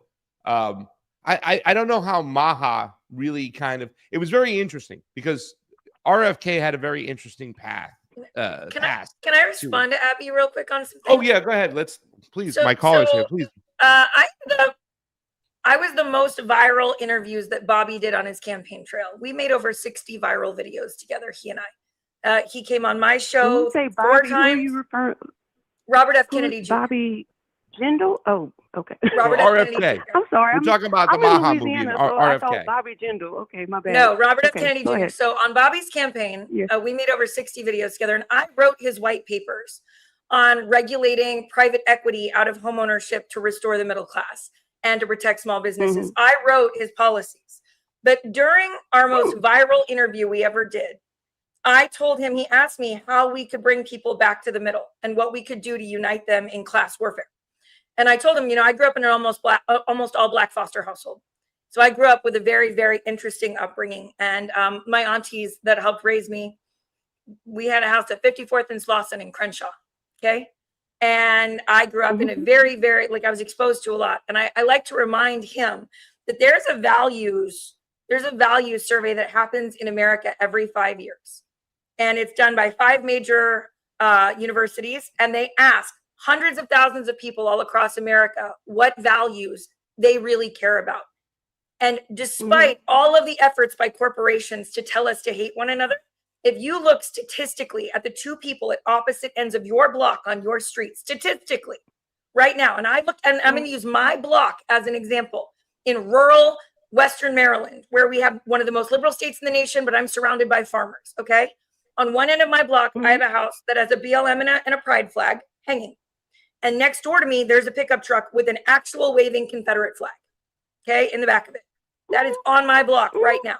And statistically, if you look at those 2 people, they have between 88 and 93% of their values in common, statistically, right? It is only the 3.5% that they shove into what they say is the far left and the far right that actually divide us as citizens. And that is why corporations spend billions of dollars to harp on those issues only during elections to convince us to hate one another.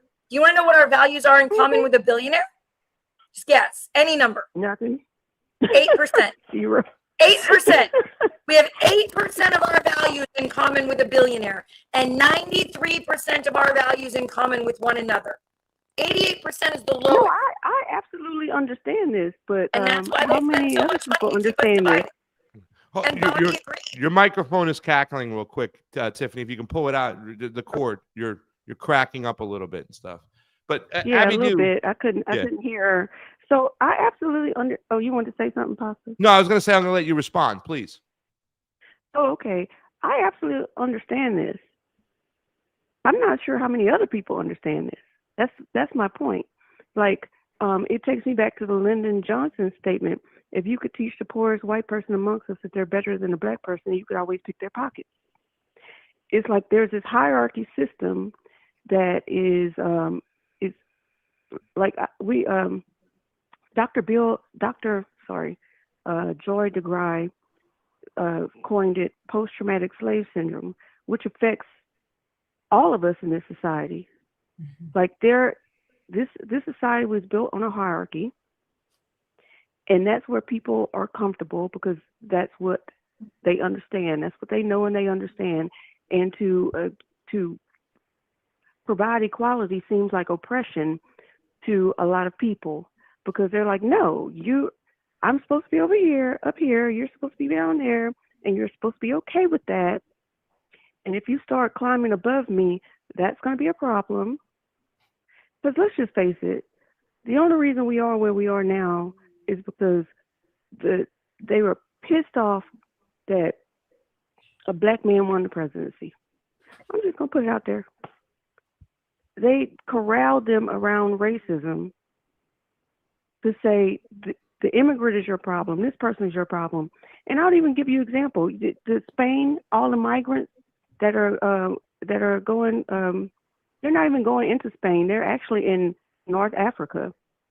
But the media is saying they're going into Spain. Okay, how many times have we had an election where somehow migrants got away from, I don't know, Ecuador, Venezuela or something? How did you get through Mexico to get to our border unless somebody dropped you off? It's a stage. The Morocco thing is interesting, Abby, because a lot of people don't realize, and in my opinion, America had absolutely no business in doing this, that the migrants moving through Morocco, a lot of people don't realize America without USAID, where we nation make, right? We don't have USAID anymore, but like we were doing a lot of nation making through USAID and the CIA. The Senate and the House passed a law the week before the Moroccan immigrants came up and like had the big rush over the ocean, right? And what happened was America passed a law granting land that was Spain's to Morocco. We had no business doing that, no right to do it, but it incensed everybody, and we started the process of encouraging that uprising. Why?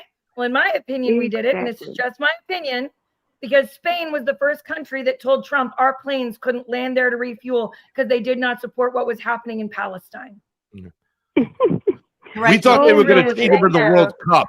We thought that Spain was going to get cheated in the World Cup. But Abby Do and Tiffany, I want to make a comment, but I want to ask the Colonel if she wants to throw in there real quick, because I want to say something that's very, very important right now that's going to tie this together. Being a leftist and being in the streets with, a lot of progressives back in the days, understanding before Patrisse Cullors bastardized the name Black Lives Matter, which she's talking about, which she embezzled money. And I went and met groups, Black Lives Matter, that broke away from the national group to do their own group because they wanted to represent the old Fred Hampton ways, you know what I'm saying, and building coalitions that way. I met them in Virginia. I've met them in California. I've met them in different spots.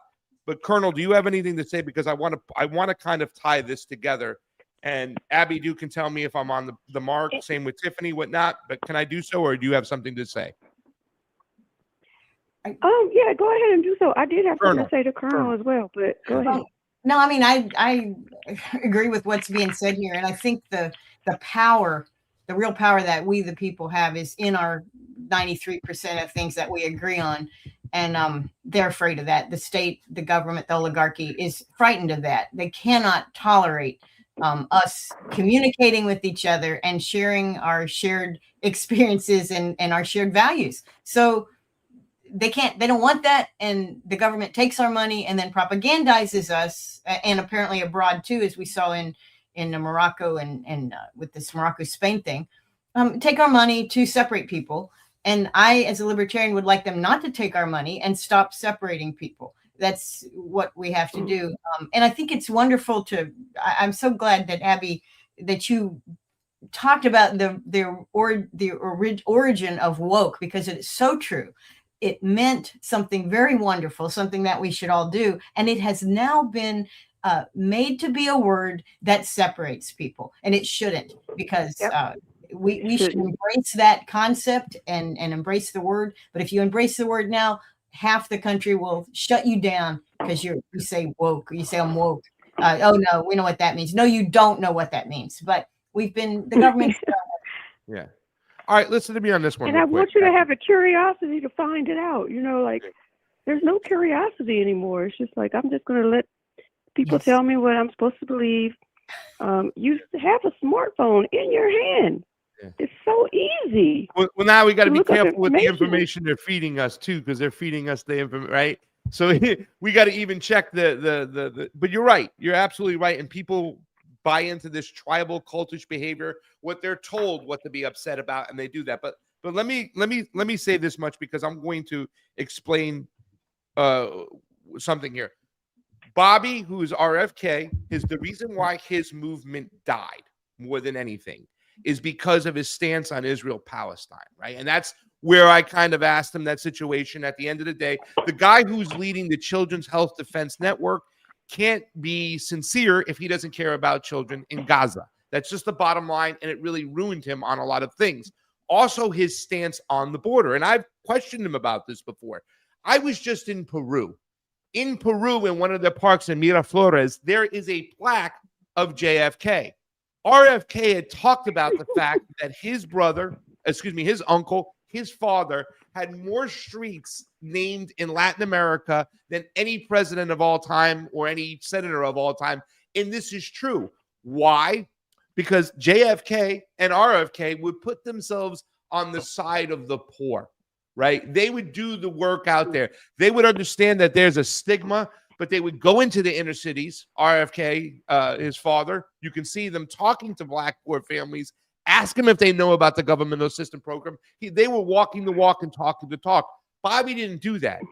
His support for Gaza killed him, and also the fact that his at the border video, where he talked about what was going on the border, and he ignored that American empire and foreign policy is what was causing the problem from the migration to begin with. If you'd ask him that directly, he would talk about the murder death squads that the CIA would fund, whatnot, and he would point it out. But that wasn't in his rhetoric. We see a lot of conservatives today. What are the issues that they bought into? ICE. Unconstitutional as can be. Due process. When we say make America great again, isn't that about returning to due process? Isn't it about the First Amendment? ICE is pissing and shitting all over the Constitution, and yet conservatives are okay with it because it stops what? The immigrant. They're okay with flock cameras. Flock cameras have exploded under Donald Trump. The way it goes is that the federal government makes a statement. They see what's popular. The state then follows. The county then follows. The city then follows. The flock cameras have exploded. Why? Because we got to keep an eye on the criminal, the black man, right? The immigrant. This is why that despite the fact the corporations pit us against each other, because that's what they're supposed to do, Tiffany, when you ask a lot of conservatives, and a lot of people feel that Maha merged with a lot of conservatives, which they did, right? And now we're going to see them split away, and we could talk about those differences. But when you see a society that is okay with a federal Gestapo's like ICE, Gestapo tactics running around the country, and it's one of their top 3 issues, they say immigration. They're okay with flock cameras because, hey, if you ain't doing anything wrong, you shouldn't worry about something. That's going to cause a fracture within the citizenry, right? With the voters out there. And I'm trying to figure out a way when Abby Dew says, hey, we're sick and tired of being on the front line out there, because when they take away civil liberties from citizens of the United States, as us libertarians care, whose civil liberties go first? The migrant, the black man. So when you're talking about protecting civil liberties, as we do sometimes as libertarians, we're talking about, supporting those. We're talking about gun ownership for black people. We're fighting for too as well when we're doing that. But there is a fracture there when you have a bunch of citizens who always are looking at brown and black people and going, yo, they're a big problem. We have to take care of this. So I just want to bring that to the table, because I do agree that this is all about Sing Sue, pitting people against each other. But we do have some issues as citizens that we need to deal with. And they are about looking at minorities and people that they feel are less than them. Sorry, I just wanted to say that. And Abby, I'll give you the first word. There are few things. There are very few things going on right now in the world that give me more hope for unity than the deflock movement. Very few things. Yesterday, I retweeted Chase Oliver, who was the presidential candidate for the Libertarians in the last election cycle, right? And I retweeted Chase Oliver, who said yesterday he said, can you imagine if we'd had the flock system during COVID and what they would have used it to actually track? It wouldn't have been tracking cars.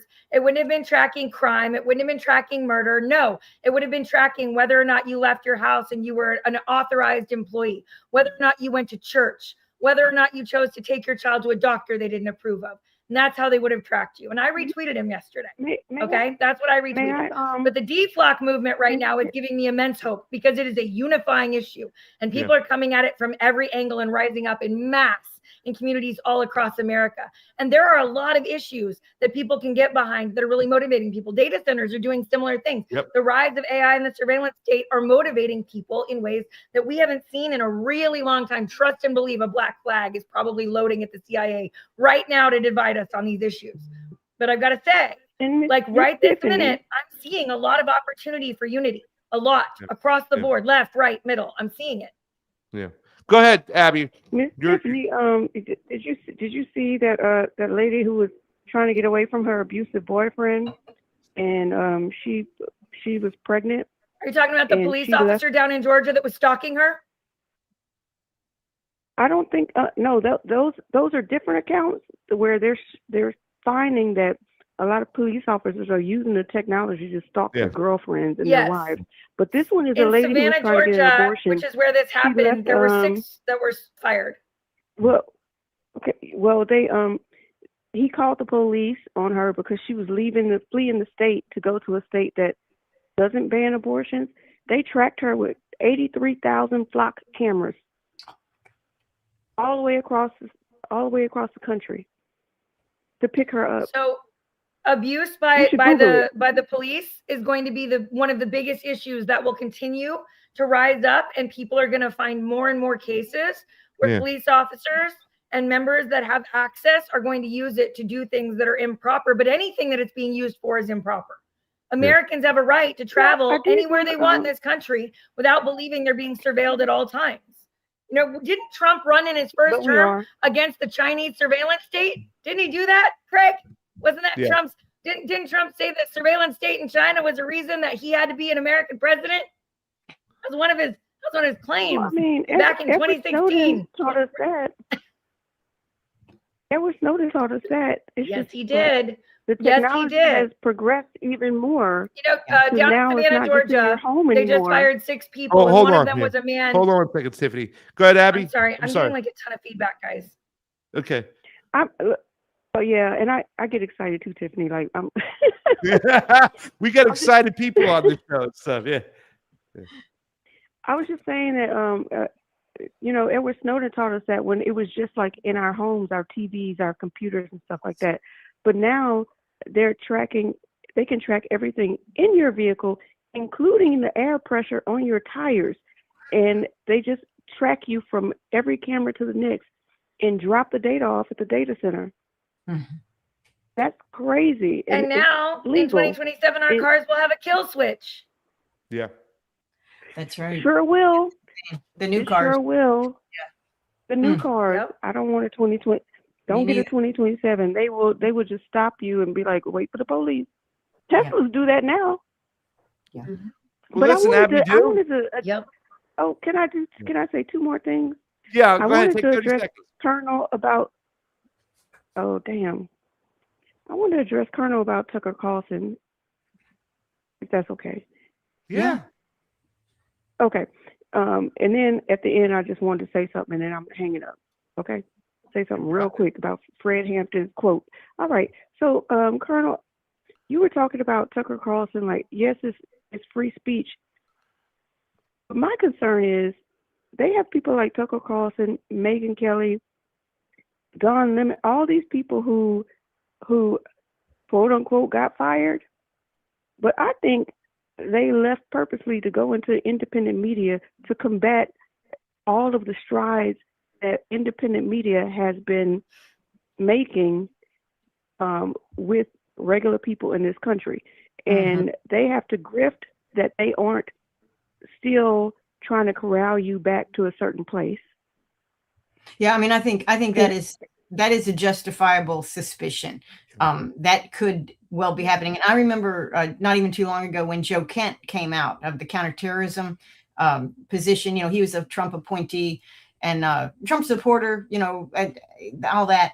And what he's saying is very appealing to Tucker Carlson's newer audience, which is independent media, I guess you could say, or people that are looking for a counter narrative to a lot of what Trump is doing. But you do have to be careful. Now, you could say, now this, I don't know if this is you could be absolutely correct, and this is a problem that they're infiltrating in some way. Or you could say that the market out there for independent media information that's critical of government policies and government and all kinds of things that we might, you know, the whole MAHA movement, you know, that's a counter big pharma message. It could be that there's so many people out there that want to hear this. It's a growing market, that they're going there because that's where the market is and that's where the money is. And so, you know, can we question that their ideology is not particularly pure, or maybe they have an alternative? We don't know that. We don't know. I mean, I don't know. Maybe somebody knows. I don't know.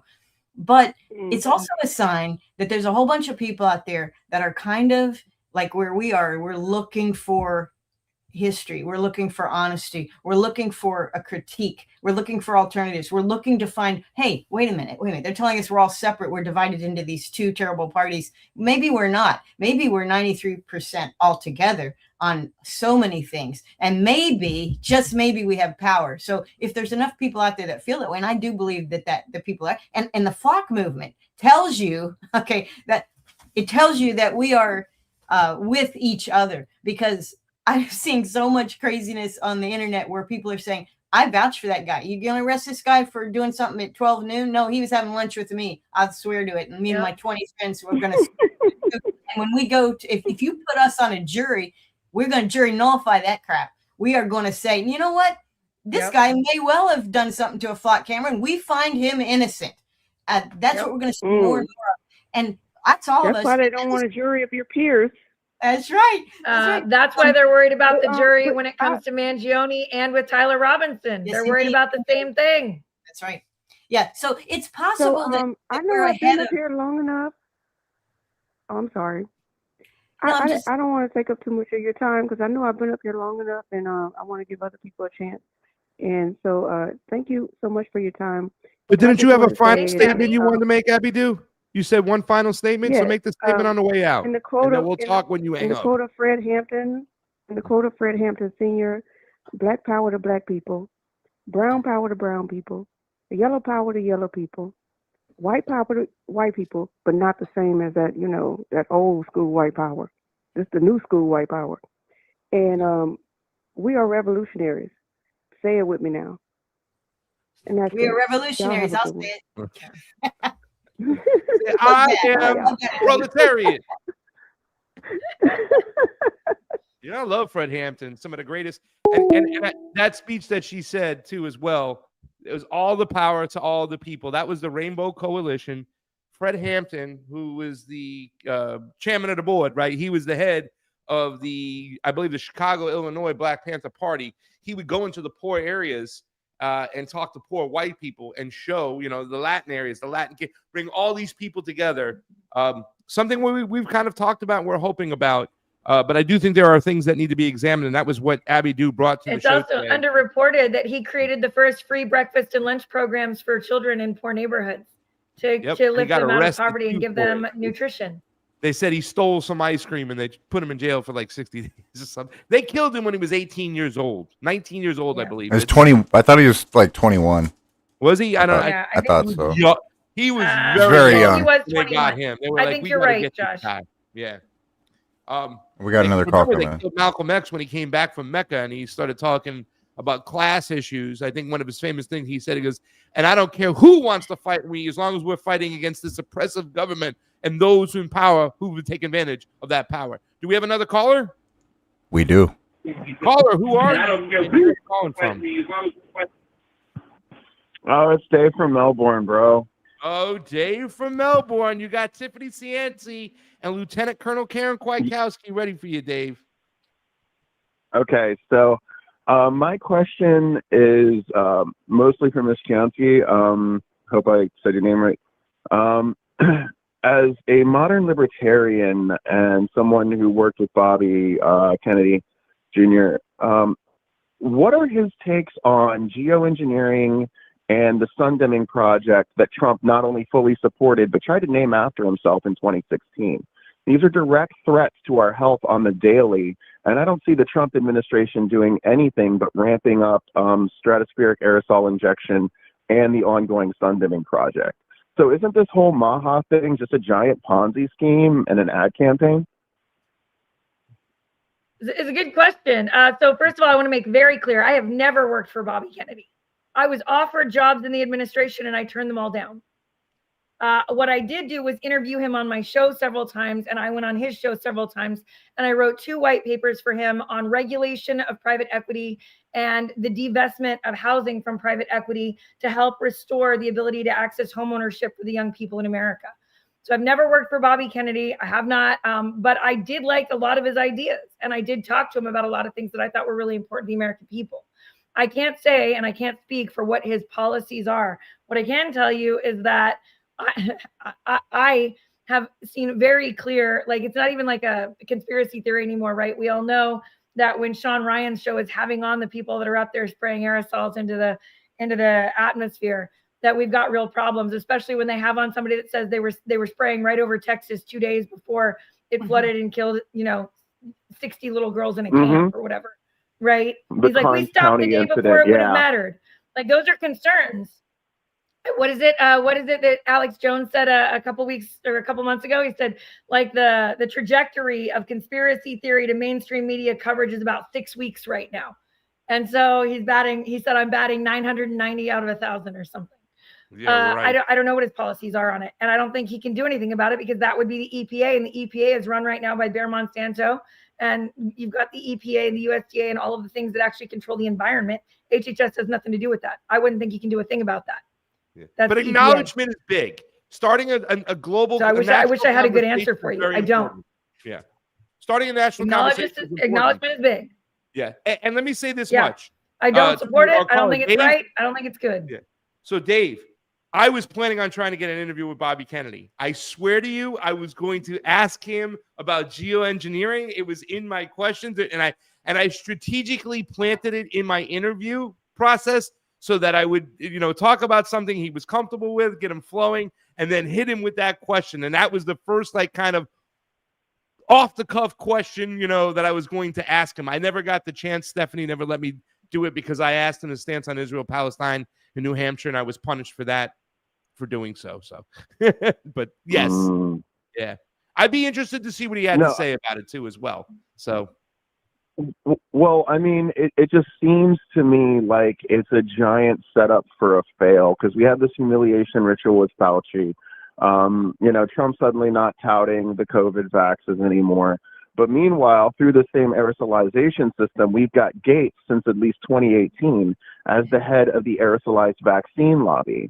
And they've dropped at least 3 that I know of. One was a rabies vaccine, one was an RSV vaccine, and the last was a TB vaccine. And all those things are in the rise in America right now, by the way. And I can't prove direct causation, but this whole thing seems like a farce to me. In terms of Maha ever being a genuine intention, because Trump's been running sun dimming on us since 2017. Yeah. This is easily confirmed through Harvard and David Keith, and even the interviews David Keith did on the Colbert Report, where they admit to killing at least 1 million people globally annually with nothing but intentions to ramp up. So, I mean, isn't this whole Maha thing just a Trojan horse conversation to get us through while they're literally spraying the same toxic aerosolized mRNA vaccines on us daily, along with thousands of other poisonous and mutagenic chemicals? America's becoming a toxic waste dump for it. We're losing Tiffany Cianci. It looks like your thing is buffering or she's coming in. Let me say this much before Tiffany gets in. The voters and the people of Maha are different than the leadership of Maha, right? We understand that's very much like the United States. And unfortunately, I'm sure that there's a lot of tribal cultish behavior with the Maha group too as well, that they'll go along with stuff just because it's their team. Here's Tiffany. We got her on a different screen. Sorry, Tiffany, I'm going to let you answer it, but really quickly, let me just say this and I'll pass this on. I'm just making it a point that the leadership of Maha is very different than the people who go along and follow Maha, right? The supporters and the people on the ground, because there are a lot of people, unfortunately, that they'll say, well, we're mitigating damage. We're picking the lesser of two evils. And there's a lot of genuine movements within the Maha movement itself that don't really represent the same as the leadership that will go along with a lot of these policies that are killing us. And I'm going to let Tiffany elaborate on that to tell me I'm wrong, right, or just give us her opinion. I want to offer up a solution. I just want to offer up a solution, first of all, because I'm a solutions girl, and I'm somebody that recognizes it's really hard to effectuate change from inside the system when it's fully captured by corporations, which is, again, what's going on with the Farm Bill right now. But 26 states in the United States have referendum laws where a citizen can go out, write a bill that says, we do not condone, we do not allow aerosolized distribution over the state of, let's say, Nevada. Okay, we don't allow it. And there have been 2 states that have already done this, by the way. We don't allow any aerosolized distribution over the state of X. It is a felony, blah, blah, blah, and they criminalize it. One person can write that bill and go collect, in some states, 10,000 signatures. And it'll go on the ballot. It'll circumvent their legislature and everything the corporations have captured. And you can just write a bill and pass it. We have 26 states where you can do that. And when statistically 8 states have passed laws that have gotten enough signatures for things to change, the federal government has to respond in kind because they don't want to be outflanked by the citizenry. And so they start regulating. So right now, if you're in one of those 26 referendum states, people can just go write this bill, and they should pass it. It's what we should be doing on lots of these issues, lots of them. So like I like to really like offer that solution, because in 26 states, these are options we have. California, Arizona, Nevada. California's kind of hard because you need a lot of signatures in California. Nevada and Arizona, a little bit easier, right? Like these are states where you can start this today. We already know that water is being rerouted all across the West. We already know we've had crazy weather out there. I also know that when I go to Utah, the skies are blue and the clouds look real. And I've never seen a single streak in the sky. I don't know what they're doing to regulate it there, but I never see it when I'm in Utah, right? And we know that New Mexico, I think, already banned it. So there are states that are already taking action here. People can do that on their own today. You can do that right now. I think that we should be legislating all kinds of things through referendum and forcing our government to respond. In Nevada, if you write a bill and the legislature is afraid that you're going to win in your election, they get given a small, like 12-week window where they're allowed to come in and pass the law you suggested to circumvent your ability to pass the law. And if they're afraid you're going to pass the bill, they just pass it so that they don't look like the citizens outdid their work. I'm fine with that, frankly, if it gets the job done and forces their hand. So these are things that we need to be doing all across the United States. We need to. Well, I don't disagree And I apologize, there. However, guys. I don't know what happened that I got kicked off. It's okay. No. Go ahead, caller. Yeah, Kentucky and Louisiana were, I believe, the first two states to ban it, but that also doesn't stop what was originally known as persistent jet contrails from expanding over their states or controlling the weather in their region. One geomagnetic storm, which can be created by our science, can destroy 3 states in 2 weeks with tornadoes supplementary, and we saw an event like that in May of 2014. The country of Mexico under AMLO, President AMLO, they banned sun dimming systems over their country, and he was almost immediately replaced by Claudia Sheinbaum, a WEF climate change activist who immediately allowed it again. So while I agree that we should be doing these referendums, it's very clear to me that you can't stop what was originally known as persistent jet contrails by Rosalind Peterson before the UN in 1996 from expanding over your state and manipulating your weather patterns. So this is kind of, a red herring to me. That's the term I was looking at earlier. I also had a question about the current libertarian leadership, because there's this guy named Gennady Stolyarov II, who's a transhumanist writer and a member and higher up of the Transhumanist Party as well. And he seems to be actually pulling a lot of strings in the Libertarian Party. So as active libertarians, since we've got 2 of you on here, could you explain his I don't think either one of them is the Libertarian Party, though. I don't think either one.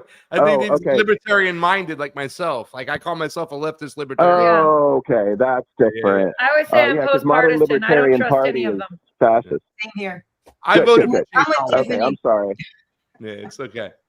I voted for Chase Yeah, Oliver. I don't trust any of the parties. I think Angela we're kind of McArdle beyond did just parties come at out this point. and tweeted yesterday, I think, who is the former leader of the Libertarian National Party. Yes. I think she would, if I interpreted her tweet correctly, and I think I was, she suggested that the new alliance of Marjorie Taylor Greene, Tucker Carlson, Thomas Massey, whom I deeply admire and I'm a huge fan of, she said that their entire party would get stolen for use by the America First movement, and all that the libertarians would do is sue her to keep her from stopping it before anybody recognized it. So I did see that tweet yesterday by Angela McArdle, and I do wonder what's going on over there right now. That she would say that they were about to sue her to keep the party getting stolen by somebody else. I do wonder. The Libertarian Party is a clusterfuck. Let me tell you that. She was the leader, and she had a baby like 3 weeks ago. Well, she also, and so her engaging in any politics right now feels to me like maybe she feels it's really necessary, or she wouldn't. She abandoned her candidate to go fucking support Donald Trump and have fundraiser for him and rescue the Republic. I remember that one. But hey, listen, we're coming to the top of the hour, Dave. Thank you for calling in, brother, and I look forward to hearing your calls all week. Maybe we can get a little bit more talk. I wanted to get that question with Bobby, but I believe Bobby's a compromised person if there's ever been a compromised person. That's just and it's a shame because he's done some really good work in the past, as a lawyer. It's terrible. Some of the work he's done in New York, me and Don DeBar would talk about it. It's kind of gotten, unfortunately, I don't know. Maybe those times on Epstein's plane really didn't do him well and he should never got on there. But that's just talk for another time, my friend.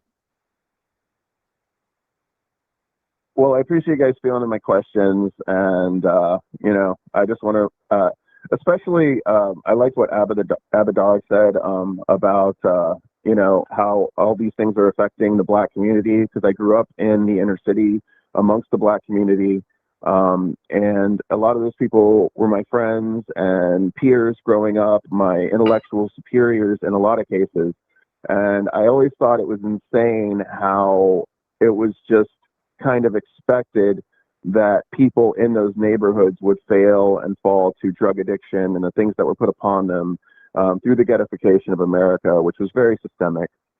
And to thank her for her contributions. People should really be watching out for this rebranding of pedophiles like Hunter Biden, Allison Mack, Epstein, Elon Musk, all these people they're trying to put a positive spin on suddenly. Like, this is so organized that, I mean, we really can't ignore it. They're trying to, put a fresh face on people we know are sex trafficking and doing all kinds of weird things overseas. We really need to be attentive to this. So thanks everybody for listening, and I appreciate the input. And Lieutenant Colonel Wachowski, you're awesome. Pasta, you're awesome. Oh, thank you so much. Thanks, Tiffany's awesome too. That's why I had her on. We're just Oh, a I'm bunch sorry. of Yeah, awesomes Tiffany's over awesome. here. No, she's we I should have had her on. First of all, I think that we should have done it on a Monday too. I messed that up, and I should have had her on a Monday so we can give her the full chance. There's a lot to go over. I mean, it's the top of the hour. We're running out of time, and it feels like we haven't even got into the conversation yet. There's so much things to talk about, and these are some great minds over here. But thank you for calling in, Dave. I do appreciate you supporting the show. And we went over 100 people watching live again today. Every week we're growing the show. The numbers are getting better. People are waking up. We had 7 phone calls the other day on Monday, which was great. 5 yesterday. We only had 3 today, but we had some great conversations, and I appreciate you being a part of that. I'm looking out for the Red Agamas. I haven't found one yet, Dave, but I'm looking for them. They're coming, buddy. Trust me. They're here, but they're coming. The Red Agamas. Watch out, ladies and gentlemen. It's the dominant red-headed lizard, and they're fast. Thank you, David.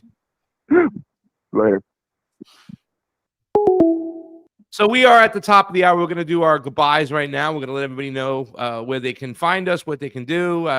Colonel, I'll let you start with you because you're a regular here. I can't thank you enough for coming and joining the show every Wednesday. You make it so much fun. And the first hour went by so quick because the conversation was so intense and so great. Let everybody know where they can find you, where they can read some of your writing, see you on Judge Knapp, all that good stuff. Yeah, I mean, I have a Substack with my name, pretty easy. I'm at Lou Rockwell and Judge Knapp's website also with articles, and I'm on Judge Knapp on Tuesdays. And I just want to throw in here really, really quick, because we didn't talk about the Maha stuff as much as, and maybe we'll get a future chance to do it. But, when we talk about ICE raids, everybody's familiar with them. But the precursor to ICE raids was in the 2000s. And continuing to this day, and Thomas Massey knows all about it, where they go into the Amish places and the organic food places and raid them with guns and arms and tip everything over and violate everybody's rights armed. So the FDA, the USDA cops we tolerated that too. That was a very small group of impacted people, because how many people are farmers or selling organic food, running food shops? Very few, small sector. But they practice their violation of rights with that. And then we have ICE doing the exact same thing to a different group. We have an authoritarian state, and it needs to be dealt with. And I love Tiffany's idea. You do what you can do where you can do it. If you're in a referendum state, by God, get on it. So anyway, sorry. Yeah. You got ducks out there? Yes, lots of them. Maybe. I love it. We can hear the ducks quacking there. They're agreeing with you, Colonel. And yes. Oh man, I'd love to dive into this conversation. Abby Dew, who called in, right? She talked about Black people being on the front line. They're sick and tired of it too as well. But there are missed opportunities too, I think, from the Black community during the BLM times, and not wanting to join. Libertarians hate the cops more than they do, and for different reasons. But still, there's a unification there that is not taken at times. I remember the first Rage Against the War Machine. A lot of those people in the coalitions didn't want to join because they were mad that the Mises Caucus was there. And hey, we have disagreements on socialism, on economics, but we agree on not having a security state. We don't like law enforcement overreaching, and we should join together at those times. So there are missed opportunities on all sides, I think that we have to examine. Thank you for joining the show today, Colonel Karen. Tiffany Cianci, nobody can get your name right. They're not Italian like me, like Cianci. What's wrong with we got Luigi Cianci? I mean, if I'm in Italy, it's Cianci. Cianci. Listen, Greg, Miss Cianci. if I'm in That's Italy, the real it's Italian Cianci. way. The Brooklyn way is Cianci. That's the way you say it. But over here, nobody can say it, so Cianci's fine. You're going to be on drive time on the phone for the first 15 minutes. I'm going to let you pretty much just take the stage. Those 3 questions. I'm going to let you explain to a Pacifica Democratic Party aligned audience what Maha really was supposed to be about, what it is, and where we move forward, and so they can understand clearly. But let this audience know where everybody can find you, some of your work. I talk about your Luigi Mangione video on TikTok or Instagram. I can't remember. I thought it was so amazing. It was right out of the gate. It laid out all the information. We knew exactly what we were dealing with. If people want to go find more of that delicious, tasty work of yours, Tiff, where can they go? I'm at Tiffany Cianci on YouTube and on TikTok. I'm at the Vino Mom over on X and Instagram. You can find me at tiffanycianci.com. I want to stress to all of your viewers, because we didn't get to talk about what I actually needed to talk to you guys about today, that if you guys are looking for something you can do right now this week to make a difference, you guys should be calling senators, specifically the Republicans on the Ag Committee, and telling them they failed to pass the Farm Bill out of their committee this past week after taking partisan votes straight down the line, taking money from Big Pharma and Big Ag to pad this Farm Bill with a bunch of subsidies and immunity for pesticide companies. And so they failed to get it out of committee. And so everybody should be calling all of the Republicans specifically and saying that they're demanding they go write a farm bill that actually serves farmers that want to engage in feeding our nation. Because right now they're engaging in a farm bill that allows farmers to be killed mercilessly by companies like Bayer Monsanto and get immunity for it. And so that's what I'm actually working on right now. And I think everybody should be doing that. If you guys actually want to make a difference, that's what you can do right this minute. We've stopped pesticide immunity in 2 appropriations bills, House and Senate this year. And we've stopped pesticide immunity in the House in their recent farm bill. But it's back in the Senate bill right now. And Cory Booker has an amendment to fix it, to restore states' rights to regulate to regulate pesticides, herbicides, insecticides, and to actually allow farmers and children to hold companies accountable when they hurt them. And that's a libertarian idea too. We like the courts for fixing things. We don't like immunity for anyone. It's a very libertarian idea. And so I encourage everybody to call in. That's what they should be doing this week if they want to make a difference. All right. You know, it's so crazy because I wanted to talk about Cory Booker's role in that. And I wanted to talk about what was going on because I've been interviewing him a lot for the last 10 months. He wrote a bill called the Pesticide Injury Accountability Act 10 months ago when it wasn't cool in the Democratic Party to appeal to Maha at all. He wrote a 1-paragraph bill that said, if a pesticide company hurts you in this country, you're given a private right of action to sue in any federal court. 1 paragraph. Easy, simple issue. He can't get a single Maha Republican co-sponsor because Bayer Monsanto has paid all of them off. Yeah. But so I'm a big fan of the work he's doing on it. He's in the Garden State. I disagree with him on many, many things, including most of what we talk about over in Gaza. But on this issue, we align, and I want to support it. And that's something we have Rokana supporting something and talking about something, but this is the whole kabuki theater I'm talking about. They get the turns to play these roles where they look like the hero, knowing it's not going to come to fruition. So therefore they can campaign on that and win your confidence over. That's an interesting, and once again, this is what we talked about with Tucker. If Tucker's talking about something that's getting a lot of buzz out there, that's worthy of talking about it, Azalu. But we have to be careful of what their role is when people talk about his connection to J.D. Vance, and J.D. Vance is nothing more than Peter Thiel's sock puppet. We got to be careful of those things. Cory Booker has those same kind of connections. That's interesting conversation. Maybe we can continue the conversation again. I think that Colonel would have a lot to say too about the Farm Bill and interested in that as we heard the ducks quacking behind her. I want to thank everybody for joining us today. I think they were geese, actually, Craig. I think they were geese, and I think they were flying by our house. I heard them. And we have the same thing where I live, and I think they were geese. They're ducks. They live here. they're domesticated. They live ducks. like right outside. Yes, they flew right by. It was so good. The wind is open. Yeah, They agreed with Colonel on her statement. They were supporting her. That's amazing. And the female ducks are the ones that quack. Apparently, they are all for it. By the way, I just want to say for the record, it's Lieutenant Colonel Karen Kwiatkowski who claimed that the female ducks are the ones who quack. not me. I just agree with it. You're watching Drive Time. Let's hit the music and we'll do the closing final. I'll see you at 4:00, Greg. We're going to have we're going to do that either between 12:30 and 1. Matt Weinglass will be on from The Homeless Left. Tiffany Cianci was on Matt Weinglass's The Homeless Left yesterday. You can go back and watch that show. We're going to have some conversation about what's going on in Iran, Strait of Hormuz. Fiorello also is going to do a report on what's going on in Latin America with the new Colombian president. Also in Peru, too, as well. A lot of crazy things are happening in Latin America as it's tilting more back towards the empire and capitalism. And all that lithium is going to be up for grabs for the fourth industrial revolution, what Captain Austin Fitz talks about as the control grid. Look, as we wrap up today's show, let's take a moment to reflect on the importance of diversity of thought and the peace we can cultivate with our neighbors. In a world that often feels divided, it's our differences that can actually bring us together. Every unique perspective, every story shared enriches our collective experience and fosters understanding. Remember, it's okay to disagree. It's how we handle those disagreements that truly matters. Let's embrace dialogue over debate, compassion over conflict. When we listen to one another, we open the door to meaningful relationships. By engaging with our diverse communities, we can find common ground and build bridges that promote peace. So I encourage you to reach out to someone with a different viewpoint. Share a meal, have a conversation, or simply listen. Let's create a ripple effect of kindness and understanding in our neighborhoods and beyond.